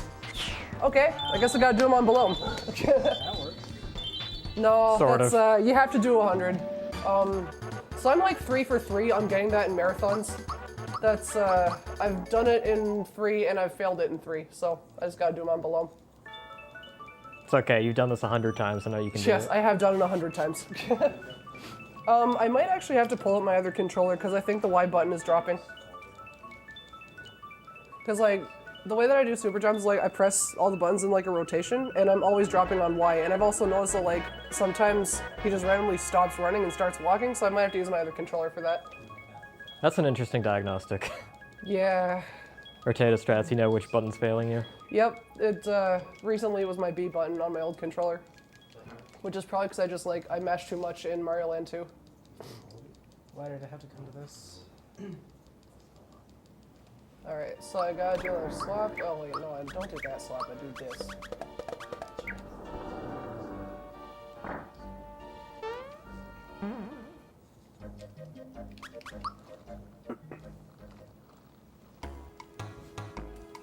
I'm doing a quick safety save here, just because if you miss time any of the attacks in this fight, it can be kind of fatal. And we just have to give him our star piece, which sucks.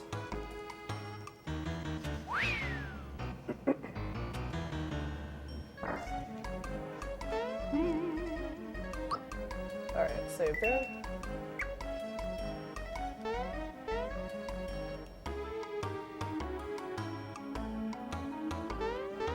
I hate this boss. I wish we could just get rid of him.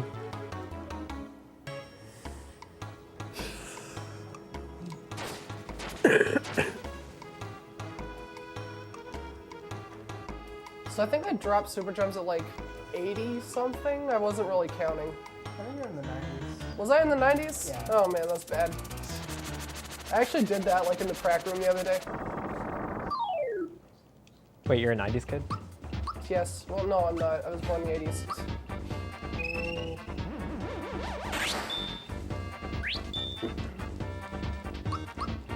Alright, so this is the attack that Mallow normally gets. Alright, 243 is exactly how much it should do. That attack has no visual cue. It has a not very distinct audio cue, so it's one of the hardest attacks in the game to land properly. But you gotta do it 4 times in a row. I can't believe Peach stole someone else's attack. What a shocker. Yeah, we heal there.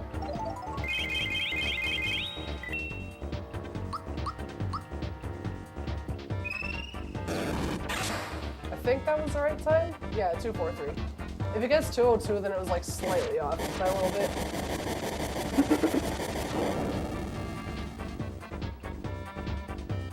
So he uses a froggy drink. This is where the fight starts to deviate depending on what the last attack was that Yardavish did. So I'm gonna toss triple ice bomb here because I got no fire freebies. Of course that freebies. Yeah, go figure, right?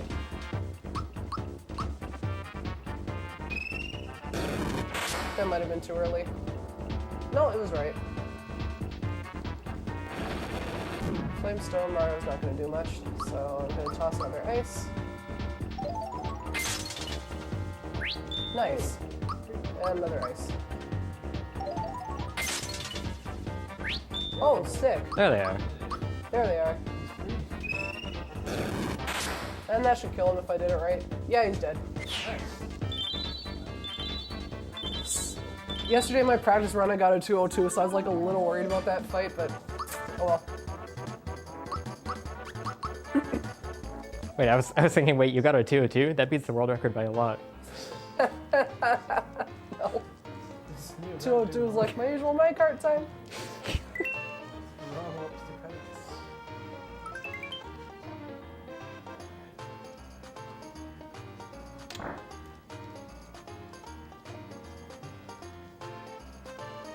So if I don't get super jumps on below, I have to go to Jagger's Hall of Shame and do it there, which I've never had to do in a marathon before, so that would be kind of unfortunate.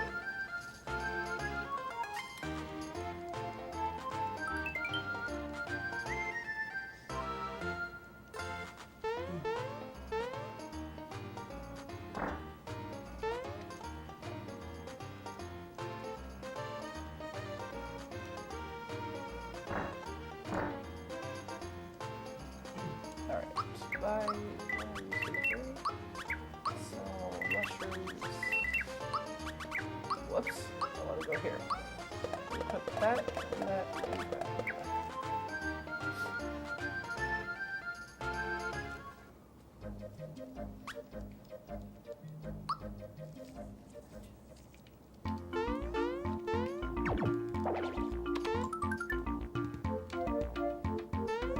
That's another red essence that I just grabbed for safety.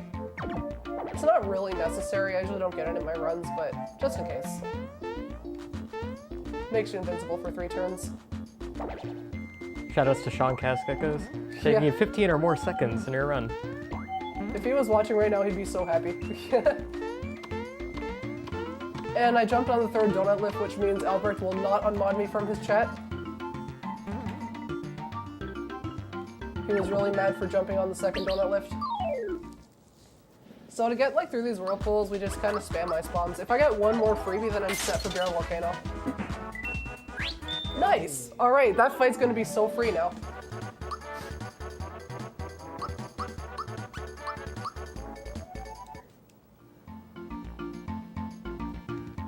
Have all the bomb freebies been ice freebies so far? Yep, every single one. That's cool. It's alright, Ice Bomb freebies are more important than Fire Bomb freebies anyway. Like, Fire Bomb 2 is optimal, but for Ice Bombs, oh my gosh, another one. For Ice Bombs, like, 8 is optimal, I think. So now I can do easy Axums as well.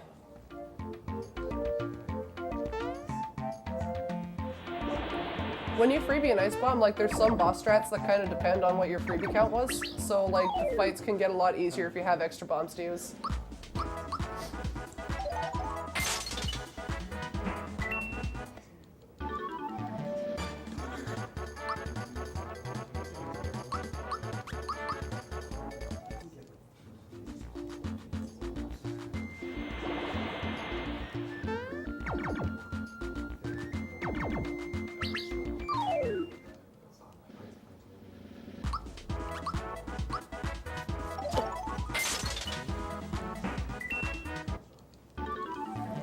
So I'm not like particularly concerned about getting more Ice Bomb freebies, mostly just because like I don't remember where to use them if I get more than 3. I have like a big huge set of notes at home, but I don't have it memorized. I was safe here because this star, like, I used to mess up a lot.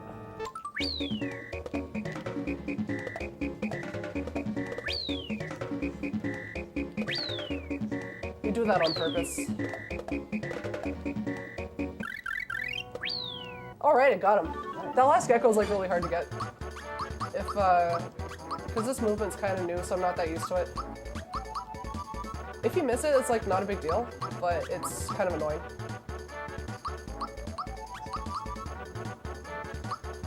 Because you have to like do a detour to make up for it later because you're short like 5 EXP and Bowser needs that EXP.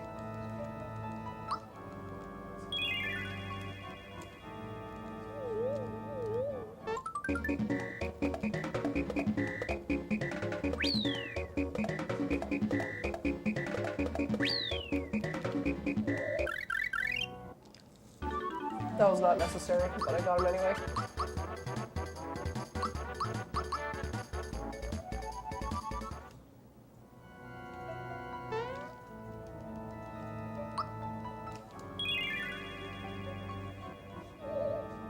I'm gonna grab these coins here so I can buy the War Fan later. Normally you grab the Vine coins, but you can kind of fall off those platforms later, so that's like a little faster, a little safer in marathons.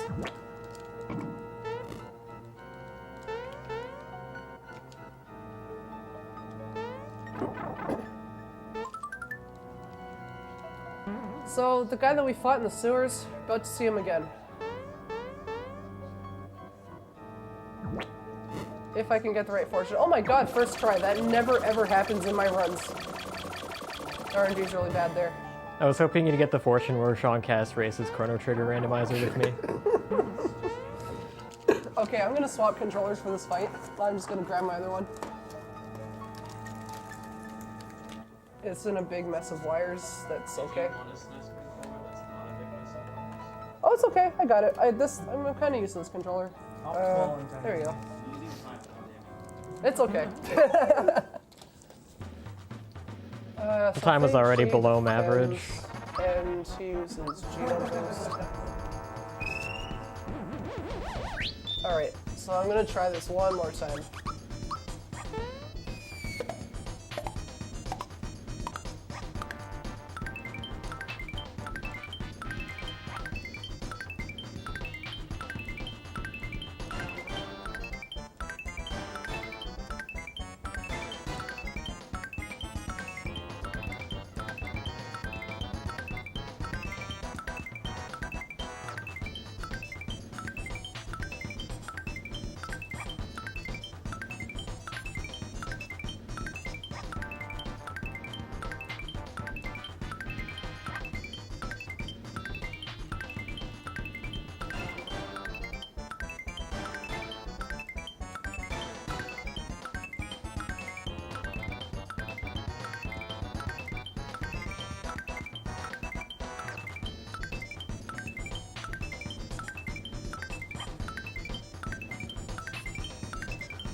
There we go.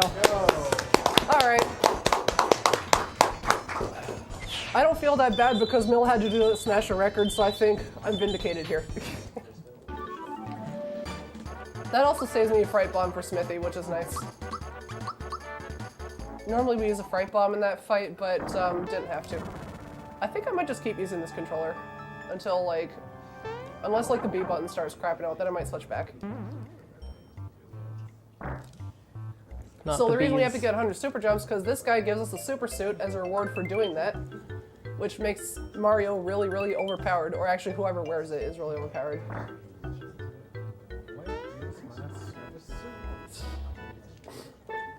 If you don't get super jumps on Johnny or Balloon, there's actually like a guy in Monster Town you can go talk to, like in Jinx's dojo. He's immune to jump, so it always does 0 damage if you do super jumps on him, but it still counts if you get 100. So you can just like do 100 super jumps on him, or just keep trying, and then when you run out of flower points, you can run away from him and he heals you, and then you can just talk to him again and try again. So like in a speed run of this game, if you can do 100 super jumps, like unless you're going for a really good time, like you'll never actually have to reset because you didn't get super jumps. You can try like infinite times, which is really convenient. So like if I hadn't got that on Balloon, I could just go talk to that guy and do it on him. Like it wouldn't really be a big deal, just time less. So now, like, instead of a Super Famicom controller, I'm actually playing with the SNES controller because it's the only other controller that I brought. But this one, I did, like, a lot of runs with last week, and it seemed like okay. It's just, like, kind of hard to get used to the X and Y buttons, but it's not that big a deal. Because I super jump with all 4 buttons on the controller.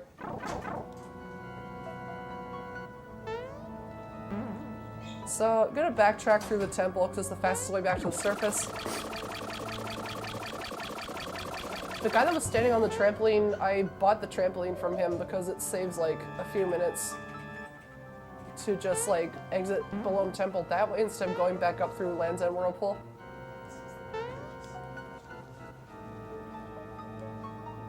So there we go.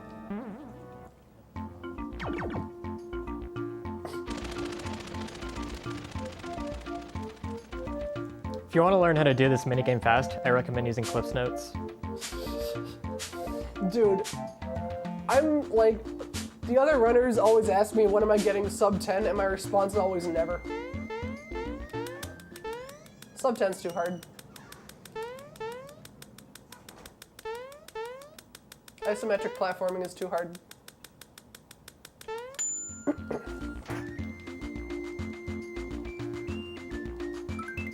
Alright, so I'm gonna use Bowser again. I'm gonna swap him back in. Give him the Hurley Blows, give Geno the Super Suit, and Trooper Pin. Well, that's not what I want to do. That's what I want to do. So, like, switching to Japanese is only kind of hard, like, if you don't have the names of the items memorized, because, like, if you ever mess up your menus, you want to know what's what. Like that. So, I just gave Geno the Super Suit, which is the equip that I got for getting 100 super jumps, and it makes him do, like, a lot of damage in this fight. So he's gonna do like 300 on this guy. Just from a regular physical. It's kind of whack. He does a lot of damage.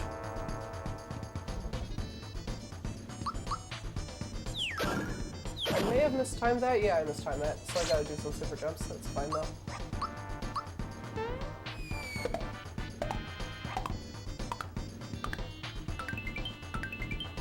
That should be enough. There we go. You want to have Bowser and Mario together kill that guy, because otherwise your turn order gets messed up, and now it's already messed up anyway because of that pollen nap. Oh well.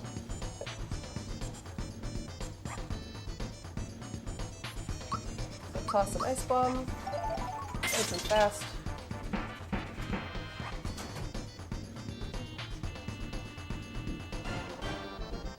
Hey Elm, What? check this out. After these guys are done attacking me.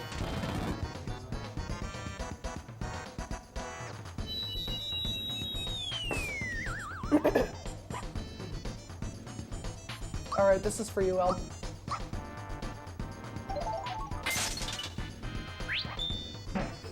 Pitch nice.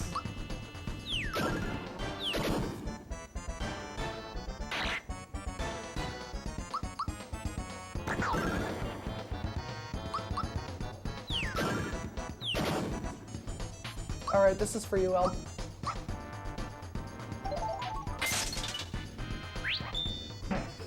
Pitch nice.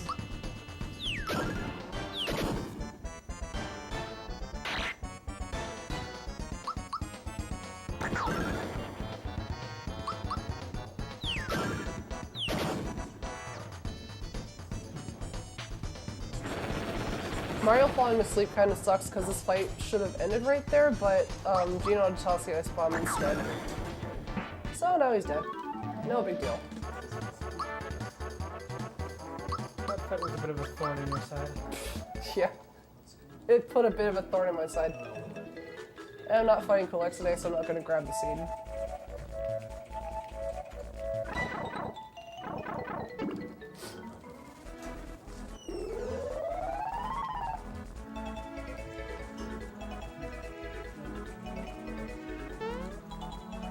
So when I get to Nimbus Land, I'm going to make a safety save just so I don't accidentally sell the attack scarf, which I've never actually done before, but there's a first time for everything. Oh, that's bad. I'm going to wait for this guy. I'm not going to do the jump today. What the crap? Okay. Forget that. I'm not going to try to do fast finds. I lied. Fast finds are best.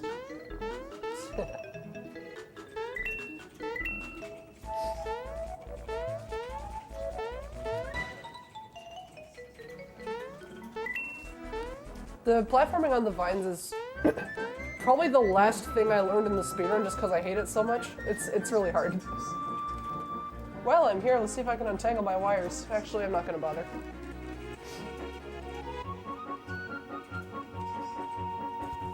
I'll take this mic off for a sec.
Okay, so now we're in Nimbus Land, or as I like to call it, cutscene hell.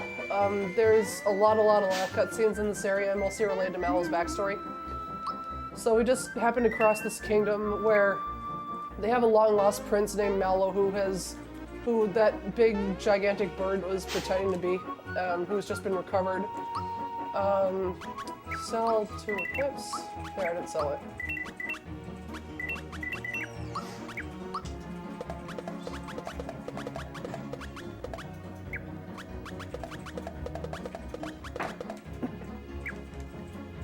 Okay, so like the point of this area is that this is Mallow's actual homeland, as you can probably tell by the statues that look like him. He was, as a child, the kingdom was kind of like, so it was in some great peril, so he was just a baby back then, so his parents sent him down to Waterfall to be found by Frogfucius and raised by him, so he has no recollection of any of this.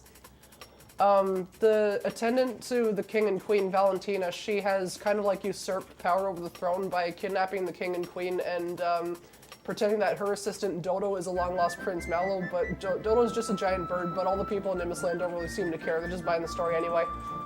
So the whole plot they have is that Dodo's asking her to marry him so that she can become the queen of Nimbus Land and take over completely, but Mallow's finding out what's going on. He's pretty mad, so we're gonna intervene here and figure out where the 6-star piece is in the process. Yeah, Mallow's like he's the actual prince of the land, but he had no idea until like right now. Because the sculptor who has worked very closely with the king and queen just like revealed his past to him.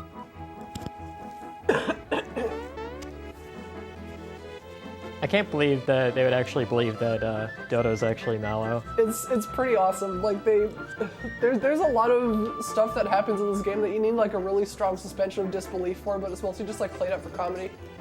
Wow, Mallow, you're kind of so big and you're kind of weak. Yeah. I think their judgment is probably just clouded. Okay.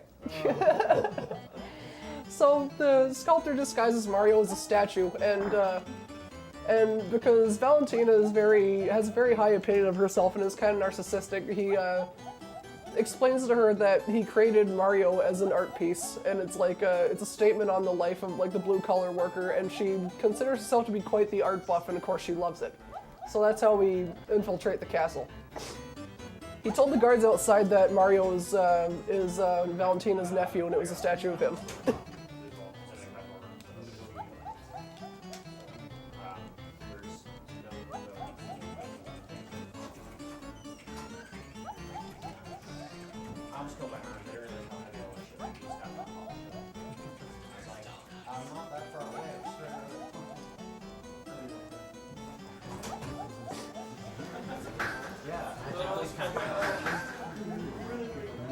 It's gonna cook.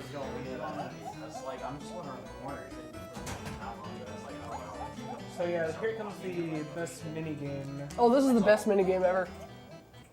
This is probably like, this is even cooler than Minecart. Because it's... Dodo is like low-key the best character in the game.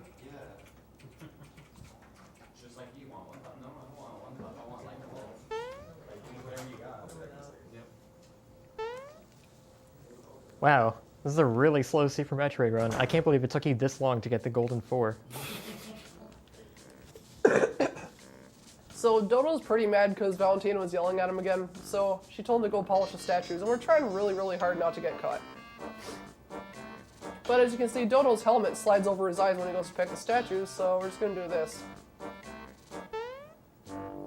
And he doesn't notice, and he's just like, wait a second, wasn't there supposed to be like some kind of tactile feeling there? Yeah, I guess not. He just continues on his merry way. I bet he hates this job. It must be such a burden. Oh my god, dude. Personally, I think this is the peak of his career. I've been regretting this decision for 2 hours.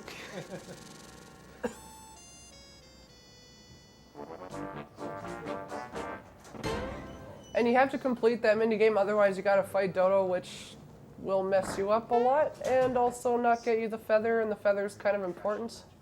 It's this little item here.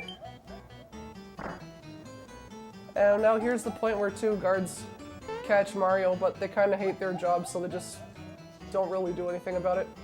They're like, hey, if I had to clean a statue, here's how I'd do it. So they just start stabbing them. They say to each other, hold on a second, are statues supposed to move? No. And they just say, let's get out of here. And they, okay, it's fine by me. Don't get paid enough for that. Yeah, basically. They do not get paid enough for that. This guy gives me the key to get into the Birdo fight. This guy gives me a flower jar.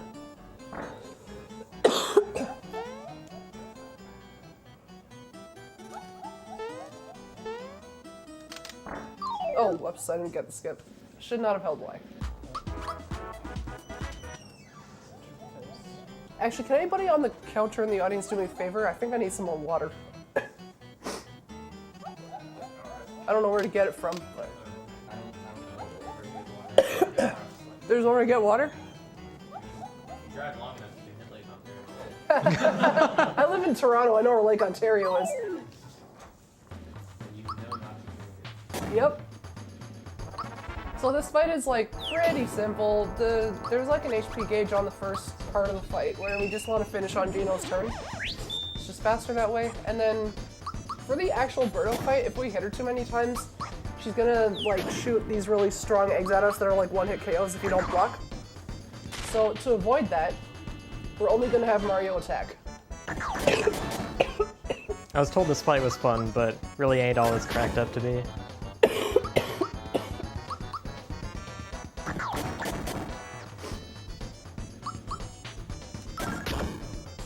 That's a bad roll.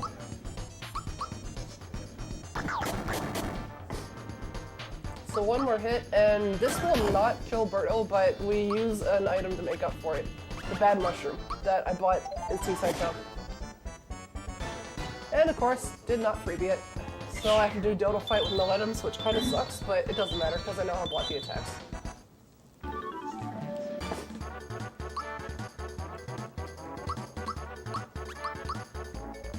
So Mario leveled up early, but that's not really an issue. Oh right, this room. How do I do this trick again? Oh, whoops! Oh, that's bad. That's like a frame perfect trick, so that's kind of hard to get. There, got to skip that time. I'm gonna try that again. Okay, so I got in a fight with them, not a big deal, can just run away. Everyone follow Pidge. She takes time for her fans. Wednesday, Thursday, and Friday. Isn't it Tuesday, Wednesday, Thursday? Days of week. So now they realize that Mario's here and we're about to fight, so they try to run away, but we end up catching them.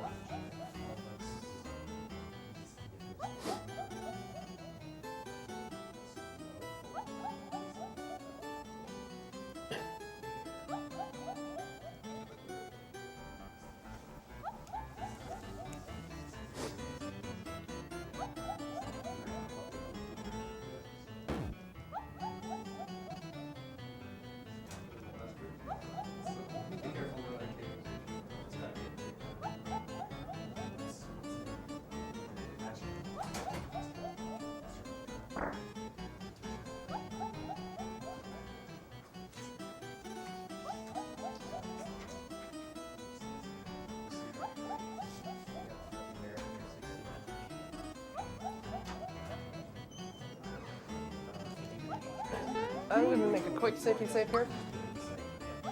And then reload the room.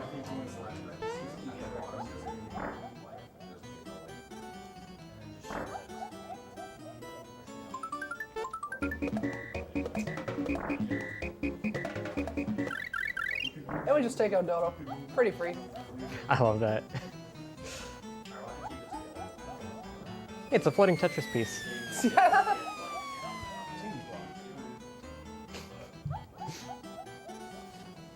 More of a squiggly bad mess.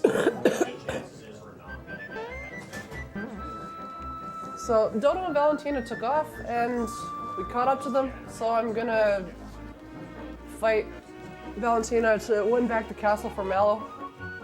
And in the first phase of the fight, she sends Dodo to 1v1 whoever's in the middle of your party. So you want to have Bowser as your main guy. Because, like, if you accidentally don't block one of Dodo's attacks, like, Bowser can tank a couple of hits at least.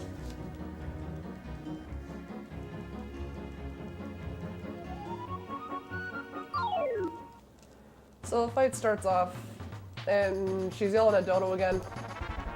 So he shows up and takes Bowser off for a 1v1. So if Bowser dies here, it's a game over. So you gotta be, like, really careful with your blocks here. Don't die to Dodo. Essentially.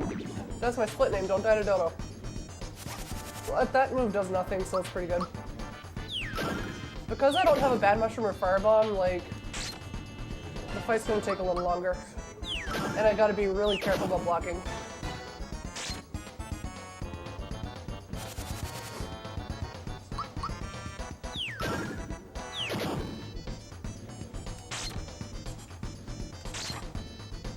Sometimes he gets 2 hits because one is a counterattack. He uses those randomly. So, alright, didn't die, awesome.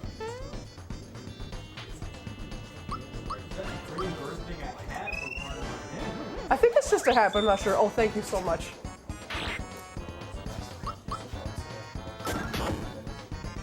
Oh man, that's not the number I wanted. What?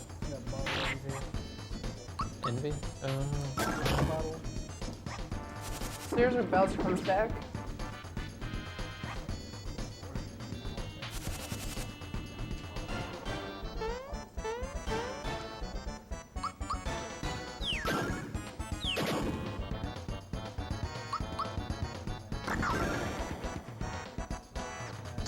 Whoops. Oh. 3 physical attacks and Valentina is very good RNG. She knows like 9 spells and has a really high probability of using them. But they're all slow.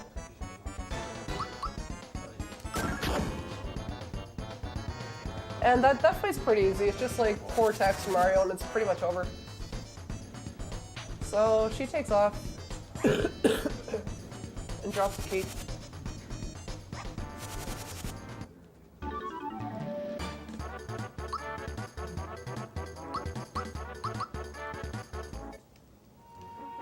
I was a little scared that Peach was going to level up there.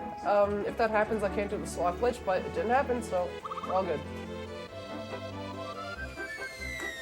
So the swap glitch that I did earlier to teach Peach one of Mallow's attacks, I'm going to do that again a second time in the next area that I go to after this cutscene. Now she's going to learn one of Geno's attacks. And the visual for that's pretty cool, because when she uses it, her sprite changes to Geno, so it's like, it looks like there's 2 Genos on the screen, one of them is pink. But you only have to use the attack like 3 times in the run.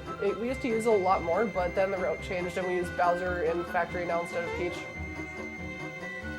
I love how Mario pulls out the umbrella in this scene, because he knows. Because he knows Mallow's gonna start making it rain. I like how it's Peach's umbrella too. So this is Mallow's reunion with his parents.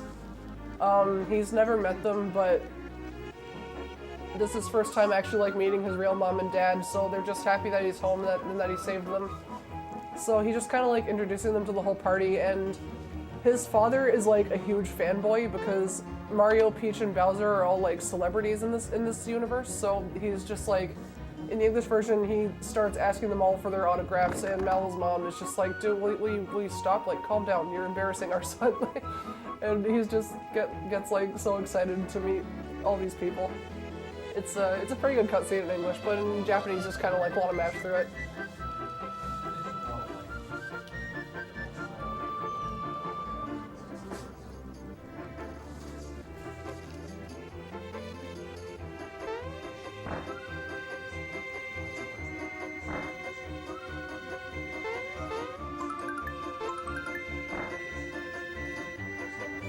I'm collecting as many of those flowers as possible because if you were in here before I started the run, I did a practice fight on Countdown where I got like the worst possible RNG. And to make that bad situation go fast, you want to have like 36 flower points or something, so I just collect as many as I can. I wouldn't normally do that in a PB attempt, but in a marathon run I'll always do it. So before I go into the volcano, I'm just going to make a quick save, just in case I mess up the ability swap, which I've only ever done one time, and it was because I was talking to Daniel RGT at the same time, but, you know, just gotta be safe.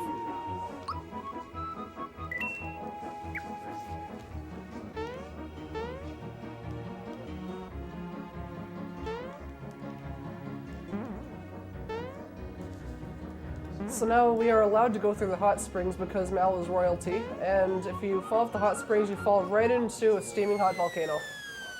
Doesn't seem like a very smart course of action, but this is where the next star piece is hidden, so we gotta get it.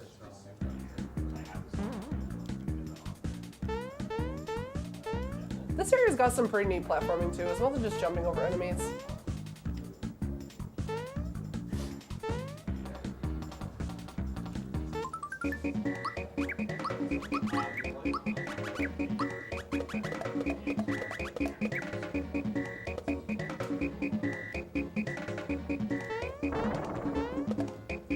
Oh no, bad RNG.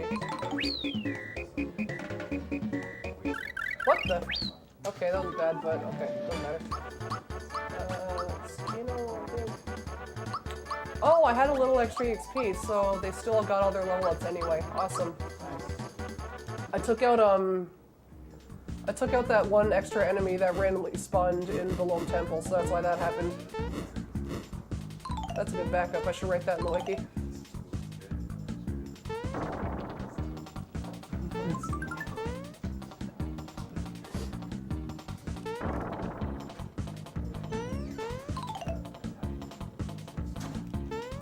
So this is where we see the first instance of Pink Geno.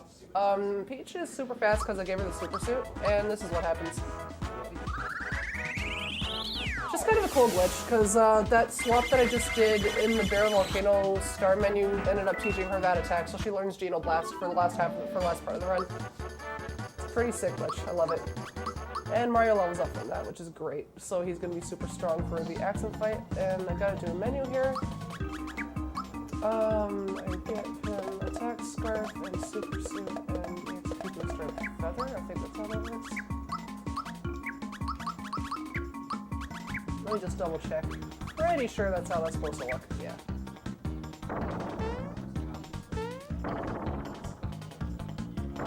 It's important to do the menu before that giant tree, because if you miss that skip, then you have to fight him and you can't run away. And Geno can just kill him in one shot from Geno World, so you want to put him back in your party. Here I'm going to use the flower jar. So now I have like optimal flowers for countdown later, which is awesome.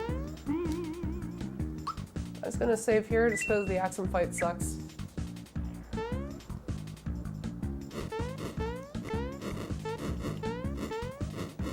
So here's our dragon. In the in the speedrun, this guy floats. So if you don't have 2 ice bombs here from freebeing, you gotta super jump him, and super jumping floating bosses really sucks because the visual cue is like kind of useless. And you have to go entirely by audio cue, which is like way harder. And sometimes he counterattacks, which is also annoying. And he will also like toss out these like little fireballs that take like forever to hit. So it's a stupid fight, I hate it.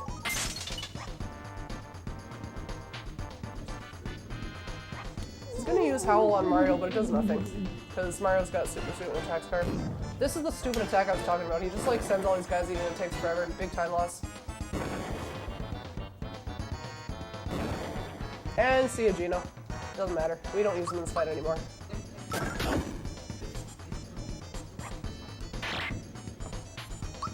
Toss another ice, another 420 damage. Hey, nice. Phase 1's done. Now Zombone also like has some annoying counterattacks, but they're not that big a deal because Mario can kind of like tank this entire fight, especially at level 15. So just do 2 punches and defend.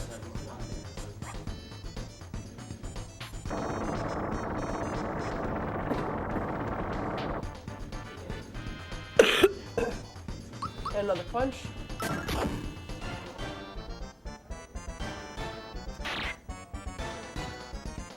And then I'm going to do 12 ultra jumps.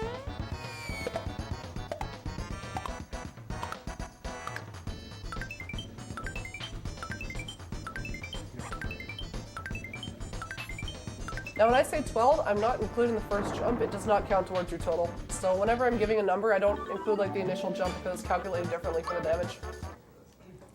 So that's a pretty easy fight if you have 2 ice bombs, super free. But if you don't have ice bombs, it's like really annoying because you gotta like try super jumping Zardragon. That's just, nobody wants to do that. So here's a star piece, but it gets taken away. That's right. So if you do 100 but you count the first one, that actually means you dropped one at the end, and when you go to talk to the dog who's a super suit, he's like, hey, I heard your record stands at 99. You're like, okay, just give me the super suit anyway, but he's not gonna do it.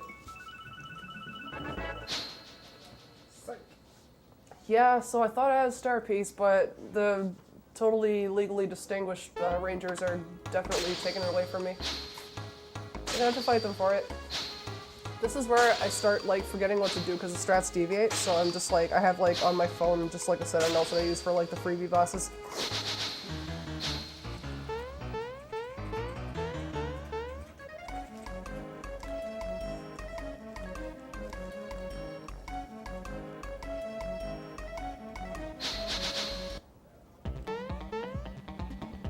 I have the double bombs though, so this should be like pretty easy of a fight.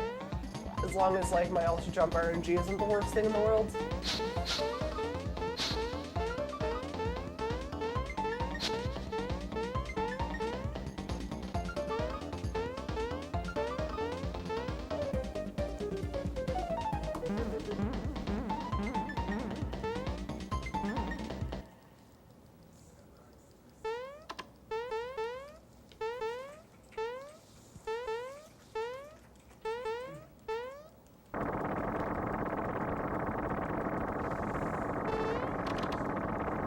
So there's like 4 different ways you can fight these guys depending on how your freebie luck was. I got like pretty good luck with my ice bombs, so I can do like a decent strat.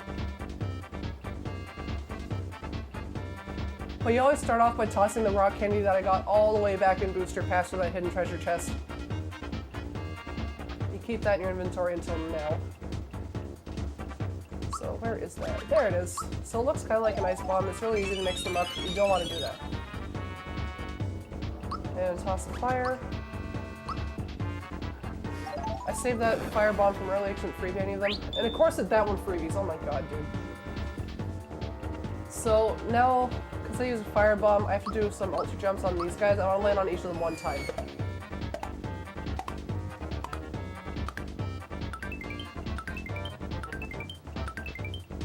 Wow. That's really bad. I'm not entirely sure what to do in that situation, so I'm gonna have to improvise a little bit. Wow. Heard you got a free fireball. Yeah, I did get a free firebomb, but you always want to do a certain turn order. This guy is not that bad because he just hurts Geno, I think. So I'm going to attack him with Bowser. And then, okay, so he's dead now, and then I'm going to double defend. Or actually, I'm going to boost Mario first.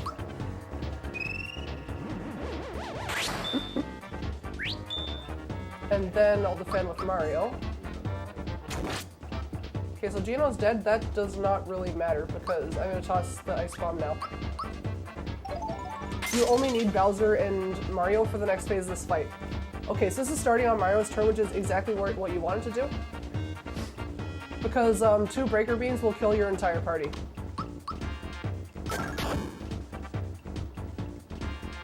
So here comes Breaker Beam, which happens every second turn. So you want to get 5 hits in from Bowser and Mario, and that'll kill the ship. It's got 1,000 HP. So they'll stay alive through that. And another punch. And one more hit from Bowser. And then another hit from Mario, and that should be it. Okay, so that worked out. Awesome. I've never had to do that before. I've never seen the Ultra Jump RNG be that bad, so I guess improvising worked out in my favor there, so that seems alright. It really sucks to die in that fight because then you gotta do Zard Dragon all over again too.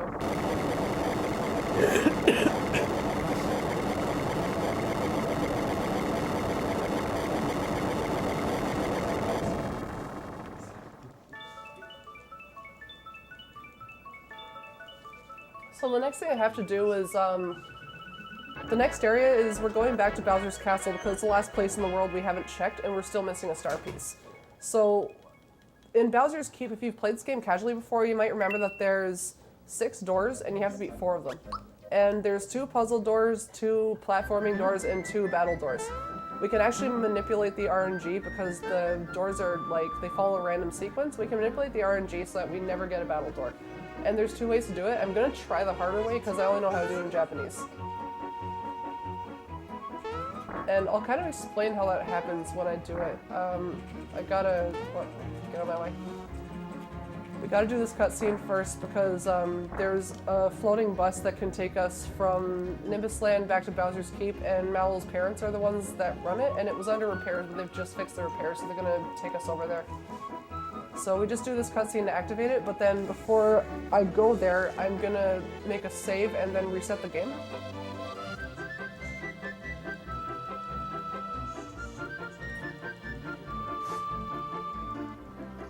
Because when you reset the game, the RNG counter is always a certain value, and the RNG counter only runs while you're actually in an area.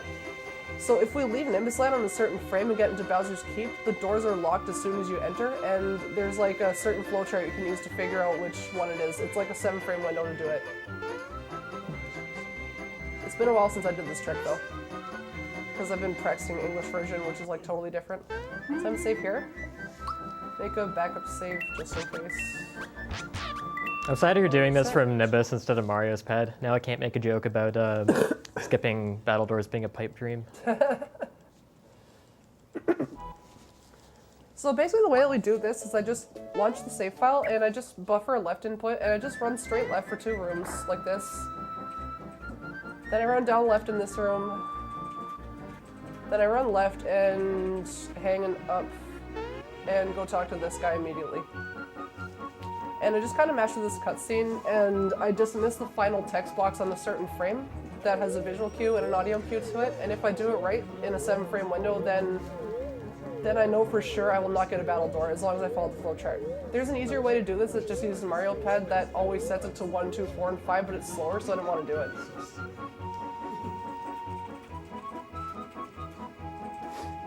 Okay, so it's coming up here. Got 2 more text boxes left. Best part of the restaurant. That should be it.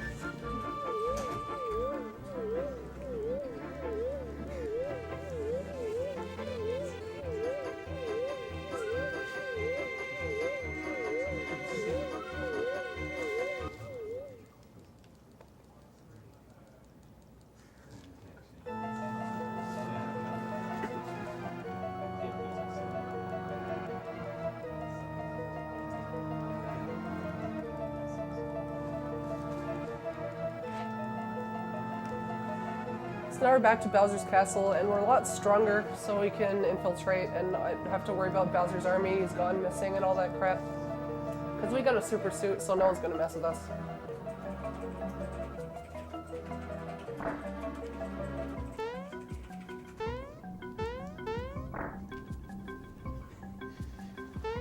What? Okay. Run away? No. Okay, how about you? Thanks. Alright, out of there.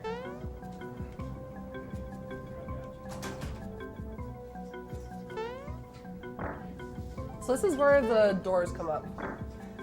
So I'm gonna skip this tutorial and see what the 5th door is. It's either gonna be the coin box or the quiz if I did it right. It's gonna be, oh, it's the quiz, okay. So this is a multiple choice quiz in Japanese that I have to do. The questions are random.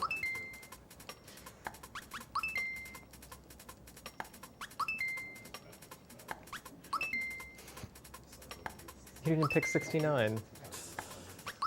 I'd be wrong. Okay, that's it. That is much easier to do in English, but I just memorized it.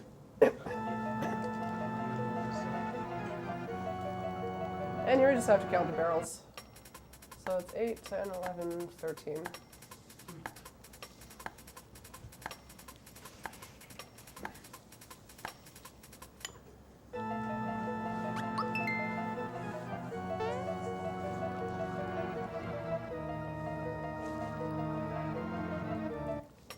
Twenty-seven, 33, 35, 41, 46. I count 46.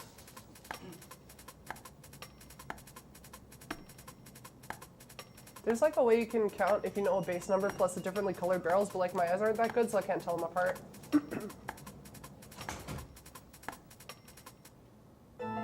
46.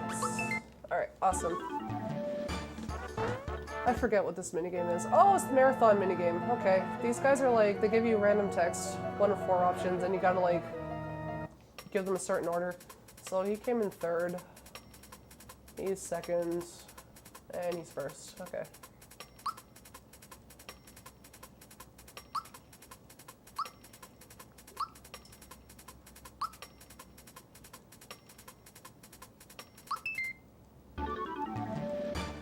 So since that was the quiz room, according to the flowchart, the next room I have to do is the 3rd one, which should be like another good one. Alright, it's platforming room.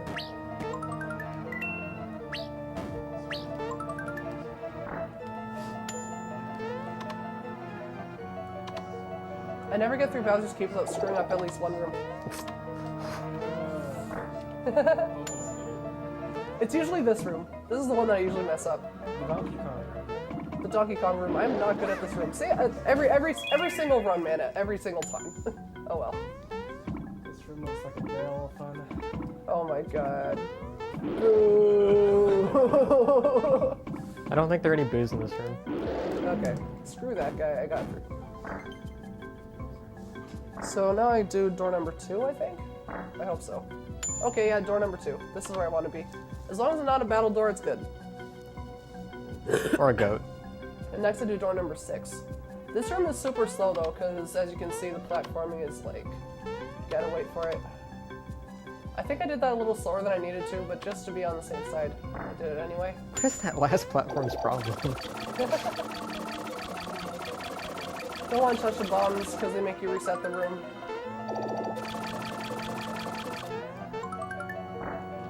And here's the really, really slow, boring part. Lots of fun. Ooh, high octane. Yeah, we kind of got to get through. We just wait for these things to rotate. There's a couple items you can pick up in here. There's a royal syrup and a Croco cola. Royal syrup will heal all of your flower points. So will maple syrup in the speedrun, but I'm just gonna grab it for safety. Probably don't need it. I've never had to use the royal syrup on Smithy, but I always grab it in marathons just in case. And the final thing in the room is like the Croco cola, the thing that fully heals your entire party HP and flower points. I'm gonna grab one of those because it's required for the Smithy fight. I think I freebied one earlier though, but it's better to have 2 than 1 in a marathon. It's too bad I'm not doing the Cool X fight after, because like that would be really, really useful for that fight. Okay, that's good. And next door is door number 6. Figures the opening run of NASA in Canada would have maple syrup in it. Yeah, of course. Maple syrup has its healing properties. So in this minigame, whoever takes the 21st coin loses. So you always want to end when there's a multiple of 5 taken so far, altogether. So this is going to be 15, because you can only take between 1 and 4.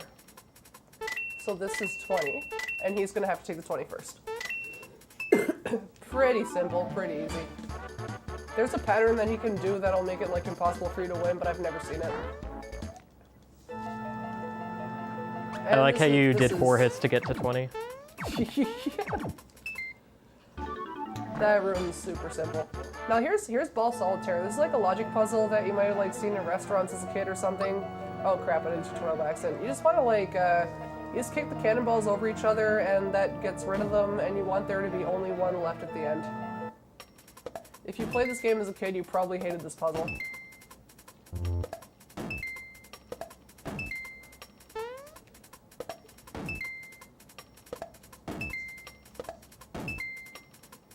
Oops. Want to be careful not to kick them in the wrong direction.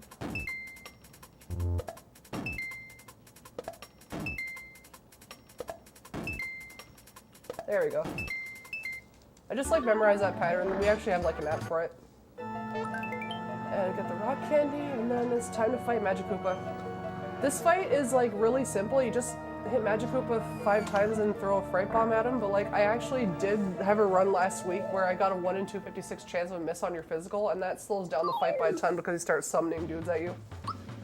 So I don't want that to happen. There's my fright bomb. Just attack him. So the fear status on him, of course, reduces his attack and defense power. So sometimes he gets spells where if he's not feared would kill you, but he can't kill us with anything he can do in this part of the fight.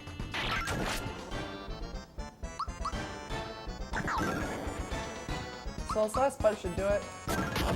And I just take him out before he can summon anything. That's the fast way to do that fight. We used to take Peach into the fight, which meant that you had to perfect time every little thing, but it's a lot easier now that we don't do that. And now that I'm about to go do more super jumps, Mario needs his super suit back, so I gotta get that back from Bowser, because I gave that to him all the way back in the volcano.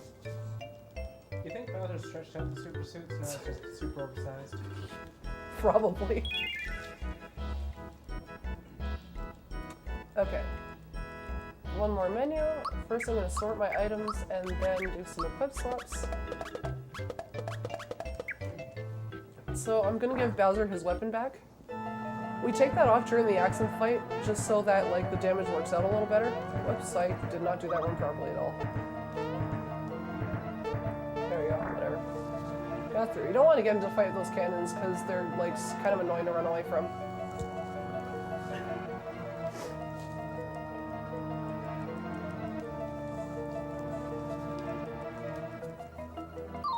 Okay, so I'm gonna like do a little bit of damage first with the initial jump on this guy. should do about 250 and boost Mario. So you want to do 47 super jumps on him.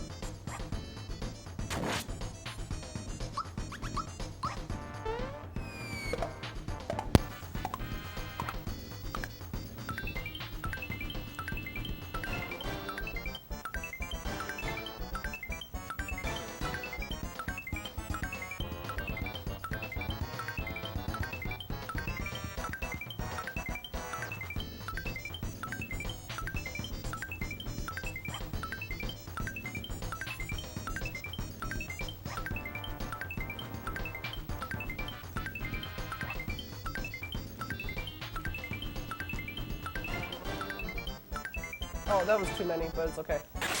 I don't think I ever actually explained how that tech works. If you've never played Super Mario RPG, the way that Super Jumps works is that you can do up to 100, not including the initial one. If you press an action button, Y, A, X, or B, within a certain frame window of the jump, it makes it do another jump, and you can just chain that over and over and over again until you've done it 100 times. But the frame window gets smaller and smaller and smaller for the first 13 until it reaches only 3 frames for 13 through 100. So you essentially have to chain 87 3-frame inputs in a row on a 60 FPS game to get the 100 jumps for the super suit, which is like, it's probably the hardest tech in the game to learn. It just takes like a lot of practice to get. So like doing it under pressure is actually very difficult, and it's like, it looks really easy to do if you like never played the game before, but it's like actually very precise. But it's like, it's easier because it just follows a rhythm, and the end of the frame window never changes, so if you get it like really close to the end of the frame window, then it's free. This boss was really hard as a kid if you didn't know this trick. The top guy, the part at the top is who you want to kill. He's protected by one of the 3 parts of his face. When you destroy that part of his face is protecting him, he's vulnerable to damage like this. And that's that. That's the fight. If you don't do that, then like the other parts of his face start attacking you, and their magic's like really strong. I've seen people lose runs to this fight by mistiming the jump. That is the world record for fastest fight. Gotta go fast. Okay. So now in like the final area, this is the factory. We've gone from Bowser's Keep into the other dimension where all these enemies are coming from that we're trying to militarize our world with a giant sword. They've got our last star piece, and I gotta get it back because I've got the other 6, but they want the star pieces I have to fulfill their wishes instead of ours, so I'm gonna have a little bit of a dispute. This area is mostly platforming and a ton of boss fights. And here's a cutscene where Bowser's like, hey, we got my castle back, so what the crap are we doing? And Geno's like, well, you can stay here if you want, but there's going to be more guys coming to your castle. And I was like, but what about my privacy? Okay, so, okay, fine, I'll help you guys out. So we're just going to keep going and do some platforming here. First fight we're going to see is Countdown.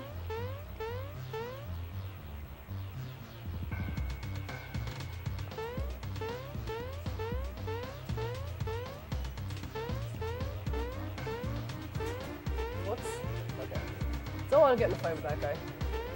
Hit that switch just to open up the next area.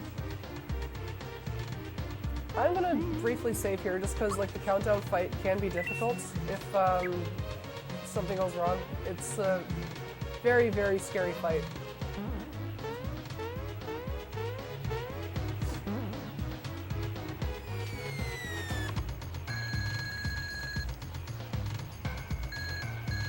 So the attack that the clock uses kind of depends on what time it is, and the 2 bells on top of them will just try to destroy you completely. Their magic's really strong.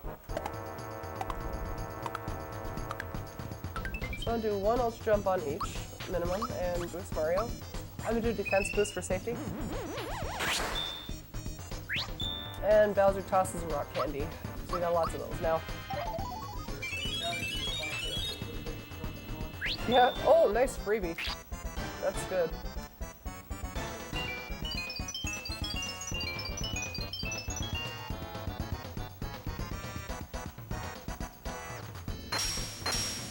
Okay, so Bowser lived. This is the perfect fight. because I only have to do more of those very few ultra jumps and toss a bunch more rock candies, and the 2 bells on top will die. And then we can just attack the clock until he dies. Oh, nice freebie! I never get rock candy freebies, that's kind of awesome. Oh my goodness, this is ridiculous. It would be really nice if that could happen in my PB attempts, but, you know.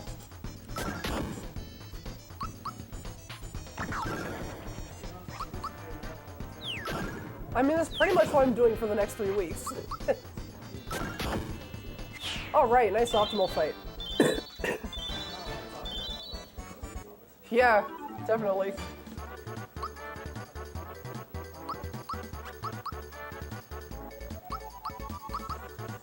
So we haven't used Mallow in a while, but he still levels up. This is just more platforming down here.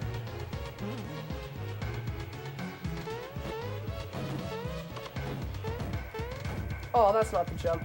Oh well. There we go. That's better. If you stay close to the conveyor belts, the arrows won't hit you.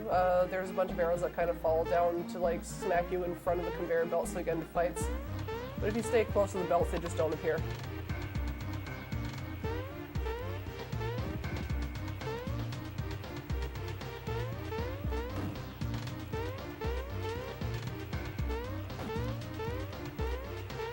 Oh, nice.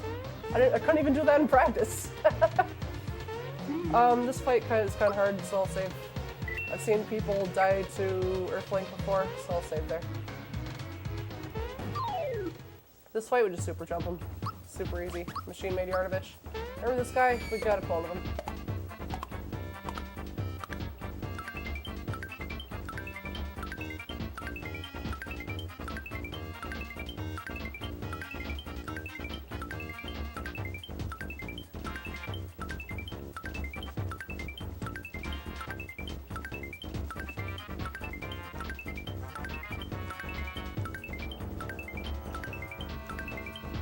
And that should be enough. That's pretty free. You just gotta jump on him like 37 times or something like that.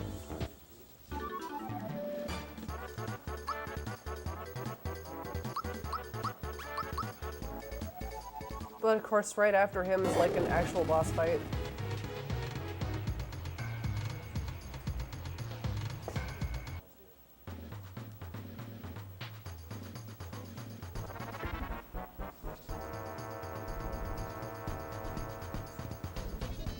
Start off by giving Mario some defense.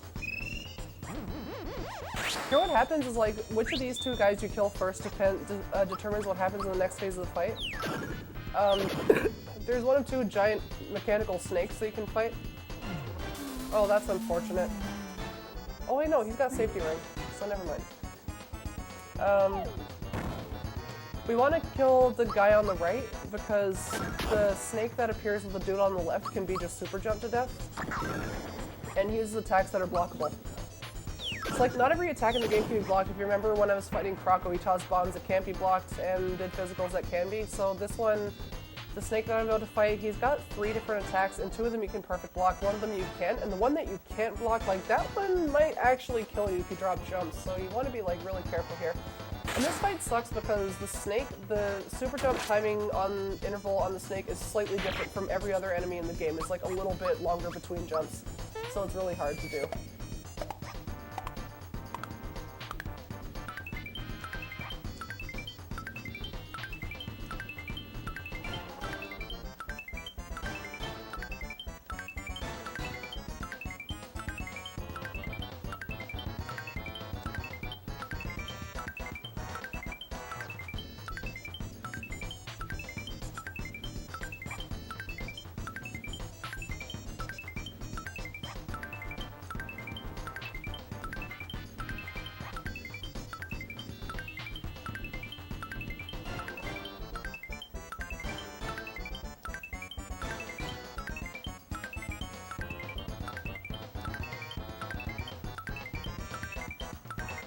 And that should be enough.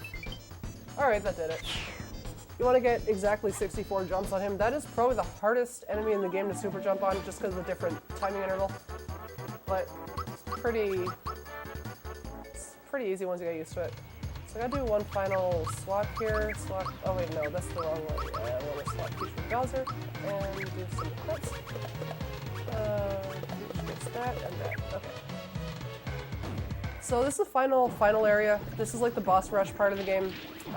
We're gonna see a lot of pink Geno here, just because there's a lot of enemies. There's a lot of fights with like multiple guys that just get killed by good magic power. So it's gonna spam Geno blast for a little bit. So 2 Genos now.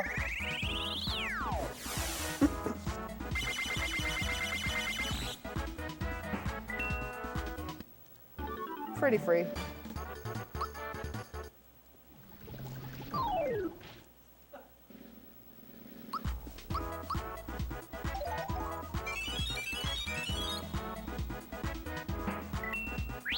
Oh, nice. I did that by accident. I wasn't supposed to use that rock candy. Oh well. There you go. I was thinking about gun yoke strats and I used it by accident.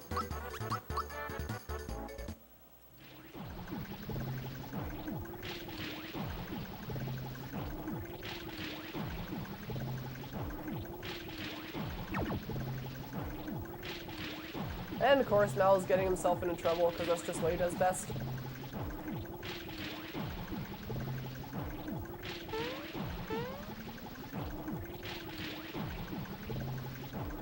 So Toad somehow managed to make it through Factory by himself.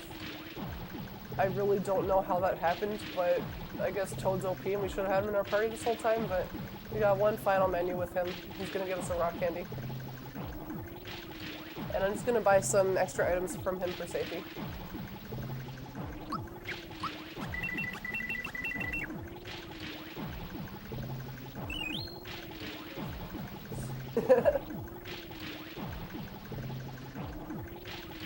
Okay, so... What?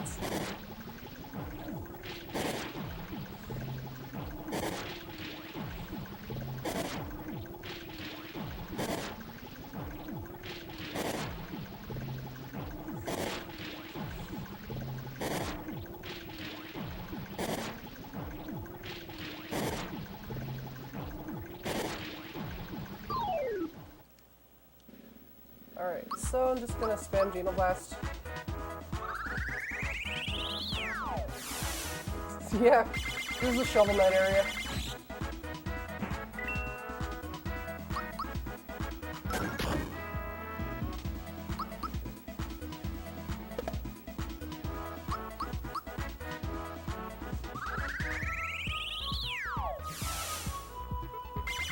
So that's the last we see of Geno Blast in the run, because now I gotta start doing super jumps again. And Bowser's sad because no one paid any attention to him when he was trying to act tough. It's okay, buddy. We're here for you. Alright, final menu. Alright, there we go. This one is like a little tougher than the previous because you gotta get 39 super jumps on him. If you drop, like he starts doing all this really annoying stuff. He increases his defense and starts like summoning more dudes. It's stupid. So I gotta try not to drop jumps on him. Gotta do 39.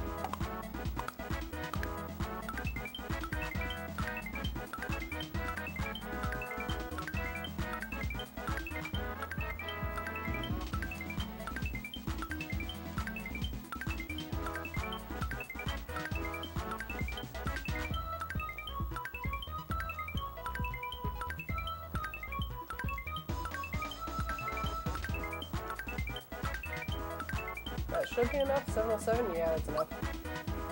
Rock candy, rock candy. Wow, I've got a lot of these.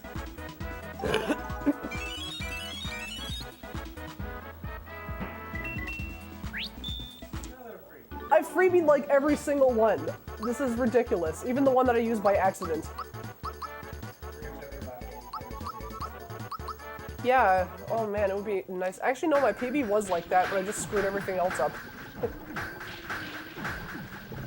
This would actually be a PB if I wasn't doing safety saves. That's how ridiculous this run has been.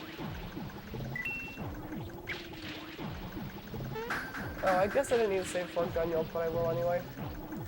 Okay, so I'm gonna do the 2 ice, 2 rock strats, I think. There's like 6 different strats you can use on this fight, so I have to have like my notes open for this.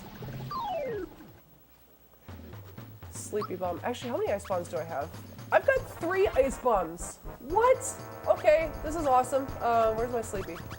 I can do the optimal strats.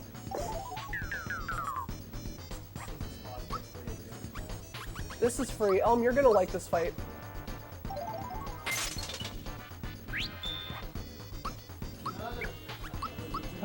Unreal.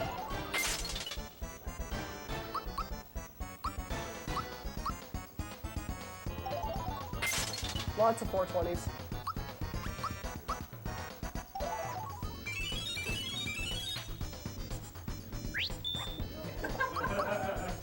This is, I'm like legitimately mad about this.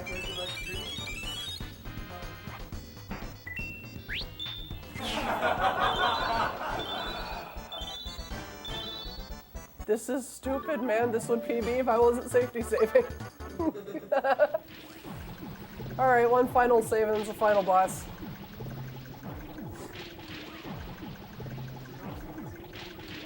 I'm not gonna PB.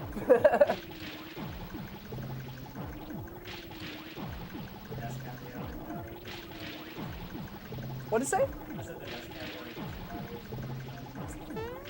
Yeah. That was totally RNG manipulation until I got all those rock candy freebies. Oh, I forgot to do that. That's right. Oh well. Go watch my RPG Limit Break video if you want to see that cameo. I have never seen this many freebies in a run before, which is stupid because in my PB I got 9 Ice Bomb freebies and like 6 Rock Candy freebies. And this is like more than that. So I can actually do like good strats on Smithy if I don't drop super jumps.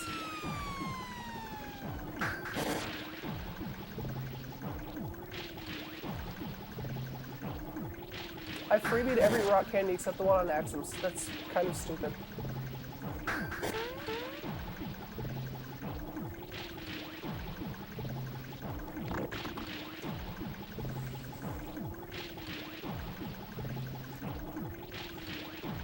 Alright, so this is the guy that's got our star piece. He nailed it to himself.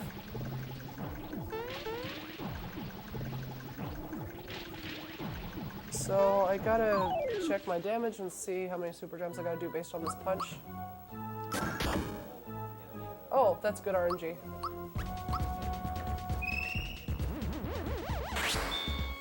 $17.75.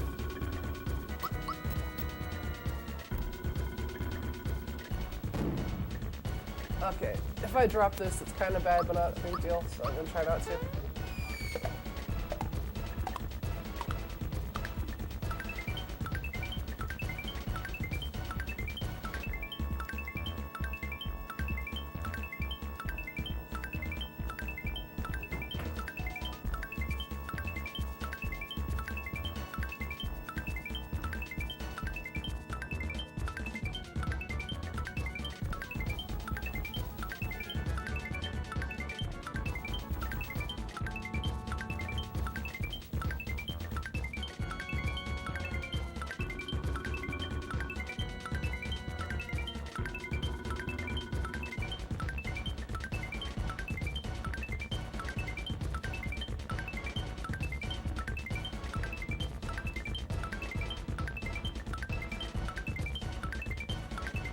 That should be enough.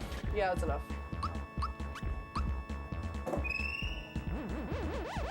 We do the number of super jumps to just barely be able to kill him with a rock candy if we have one. So once I toss this should put him at like just over 2,000 damage, which kills him. And that starts phase 2 of the fight.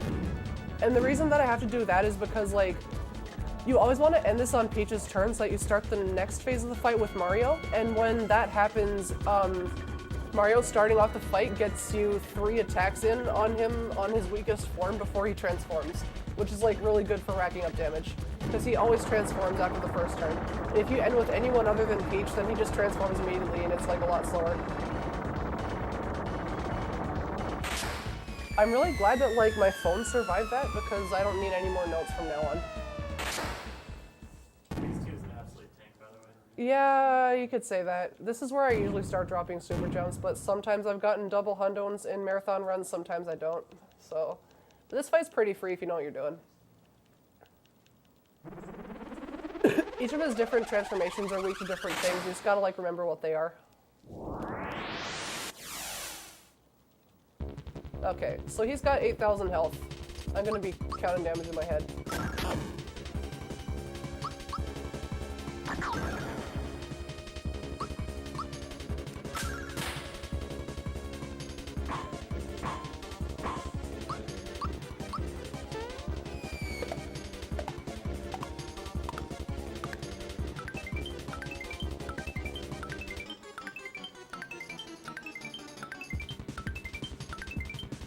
What? Oh, that was bad. Okay, is that like 1400, I guess? I'm actually going to use the Pure Color.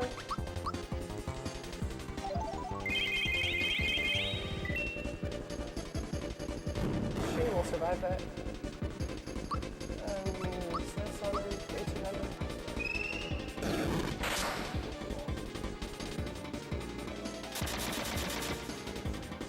Oh, whoops. I mistimed that completely, but it's okay.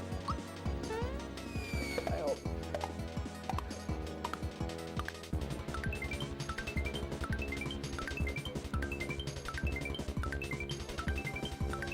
Oh, wow, keep dropping them. So here, I think I will probably revive Peach and try to get her to tank. Yeah, because Geno dies there. But I want Geno alive so I can reboost her. So I'm gonna revive him and try to block what the hand does. Nice, he attacked Mario. That's actually awesome. Return.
That's a nice bit of damage.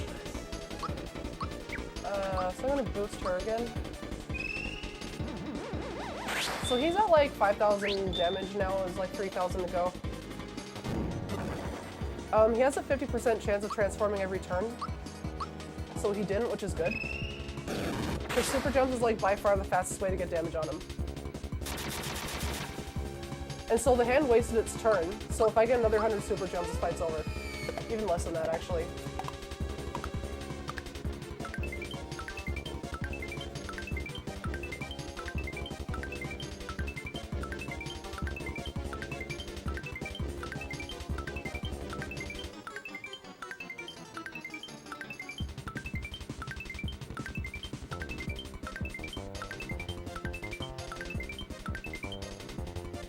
Oh, he's not dead. Okay, I'll toss a rock candy, I guess. See what that does. Oh, am I gonna freebie it?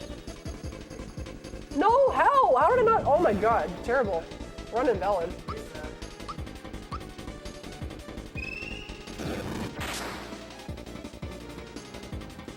Uh-oh. Okay. He shouldn't need much more. There we go. That's it. That's the fight. Thank you. Time is after credits, which is like, so I'm definitely gonna finish Underestimate, which is awesome. Started at 9, and this is gonna finish at like 102. What? Oh no, I started at 10. I'm gonna finish at 102. So, yeah, we use JRTA timing, so like time is at the credits finish, which is like okay, because the credit sequence for this game is like really cool. And maybe like one of these days I'll figure out what's going on with this controller mess over here. Yeah.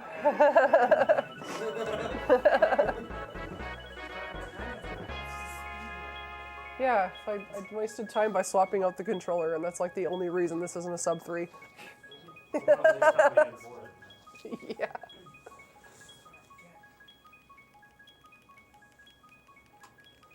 So if you like want to learn this game, you can just go to smrpgspeedruns.com, and like everything there you need to know about the speedrun is there. Like you can get a sub 3 just by reading that wiki and playing the game. It's pretty well documented for a run. Probably like the hardest things about the speedrun is, the hardest thing to learn is the super jumps. But the hardest thing to do is probably like all the timed hits, and the wiggler jumps I think are harder to execute than super jumps are. Yeah. So the room's like super busy right now, which is cool. You can't see it on the camera. I should like, can I point it? Can I point it? Alright. Look at all those people over there. Look at all those lovely people back there.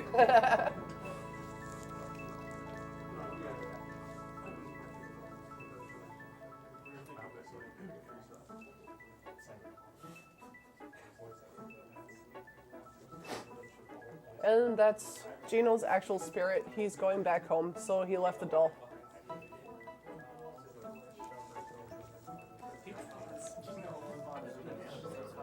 Yeah, Peach can just do Geno Blast, and it's kind of like Geno's still alive, you know? He's just like slightly discolored, but he's still alive. Peach, do the thing, Peach.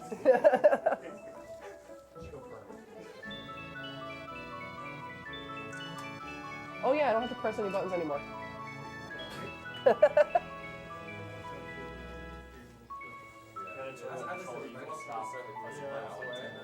Yeah. What's messed up is that like I swapped controllers out below because I was dropping too many super jumps, and like I did super jumps with these concave buttons on the SNES controller, and like I do super jumps like this, so it's like super weird, but it worked. Like I'm not dropping any inputs anymore. What? I got all, this SNES controller is what got me like 49 rock candy freebies in that run. I will never see that kind of RNG again in my life.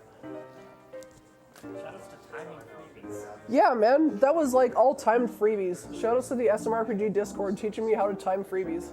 So you gotta run low percent on that controller, right? Yes. No, I told Mill that I would help him make the low percent leaderboard, and that was a mistake because I also promised that if we got a low percent leaderboard on SRCom, I would actually do the category. I screwed up. I joined the low-level race on Halloween, and I had to go to my friend's house, so I left at Bunt Cake, and it was like the best decision I ever made. I was out of there. I got Tower Bros on my 4th try, and I dipped. Yeah, that's like the only smart decision I've ever made in my life. There must have been a load off your shoulder. I'm not gonna threaten you live on stream, but I'll do it after. I've made very bad decisions. One of them was making this my first speed game. So it's just like the part of the credits where everyone's wishes have come true. We're just like looking at the start pieces, just telling us what's going on. And then after that is like the parade, and that's when the credits are. It's just like the end cutscene. So I just don't have to do anything for a while, except watch this.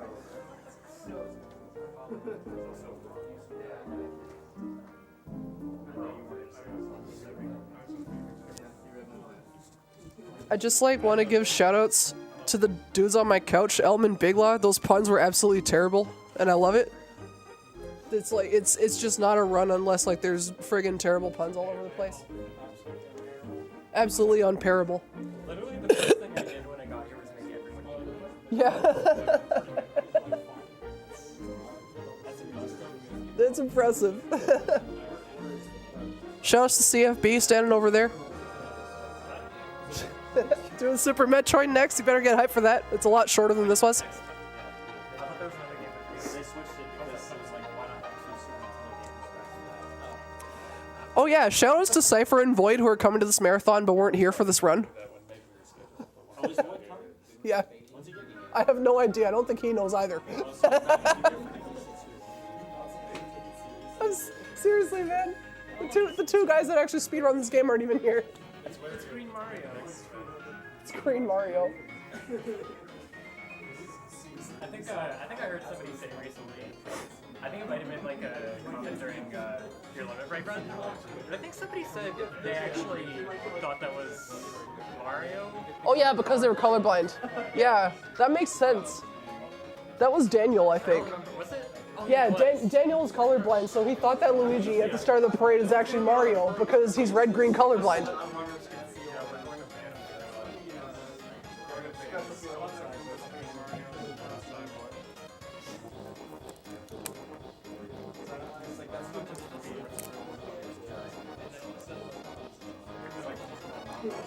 Thank you to whoever got me this giant water bottle.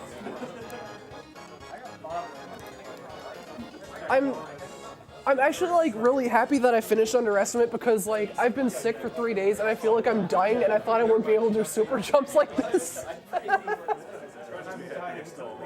What do you say? I'm very happy I'm alive.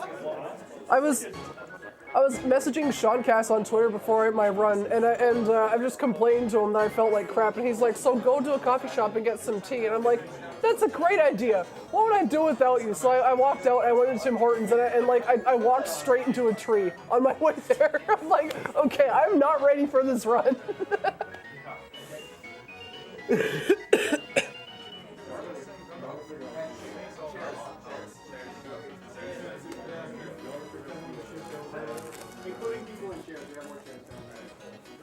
Oh, we got more chairs coming? Nice. Who's gonna sit on the banana? Who's gonna sit on the giant banana?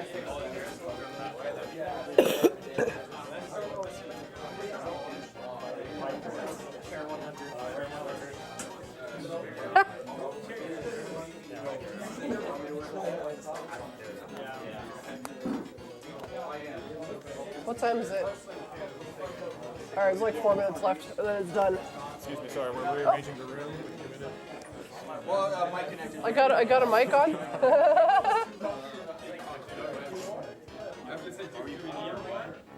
And the mic is stuck under my old controller.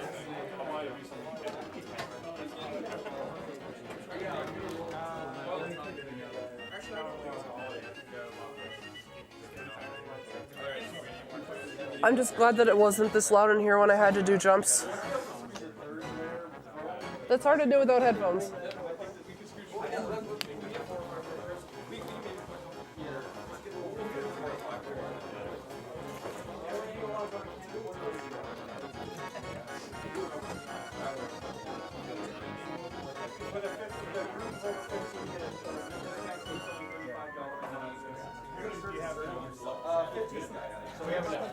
So if you're watching and you live in Toronto, we're trying to make plans to go to Canada's Wonderland. If we got 15 people, it's a discount. So message Naglaria if you want to go. If you live around here, like just get on that. Get on that. I'm telling the chat about it. Because I know there's people watching at home. But it's like a group of 15 to like 99. So you're above that, you get like... Get a nice big discount with 15 plus people.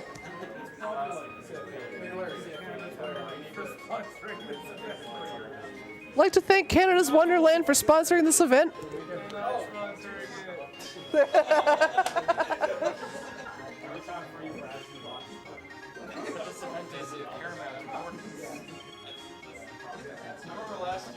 Okay, I'm sorry, they're not.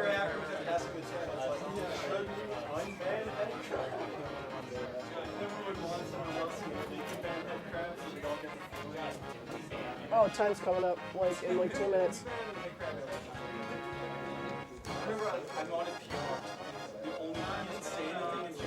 Yeah, time's coming up in like a minute. I will yell as loud as I can without destroying my lungs. Punch the air. All right, I can do that. Punch the air.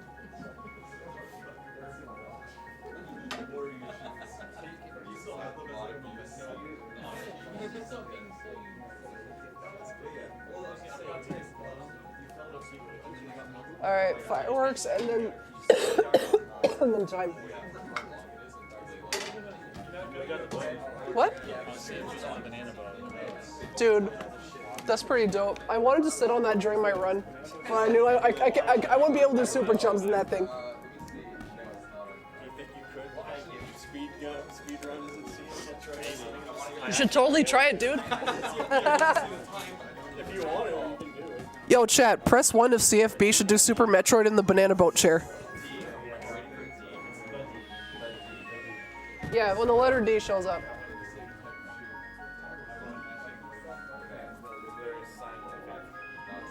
Very JRTA. All right, here it comes. Oh, God.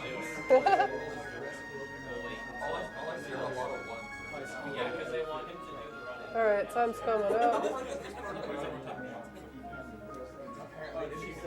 Time's coming up. And time. That was all right. Thank you. Here, I just sanitized my hands, so this should be okay. Is this your microphone?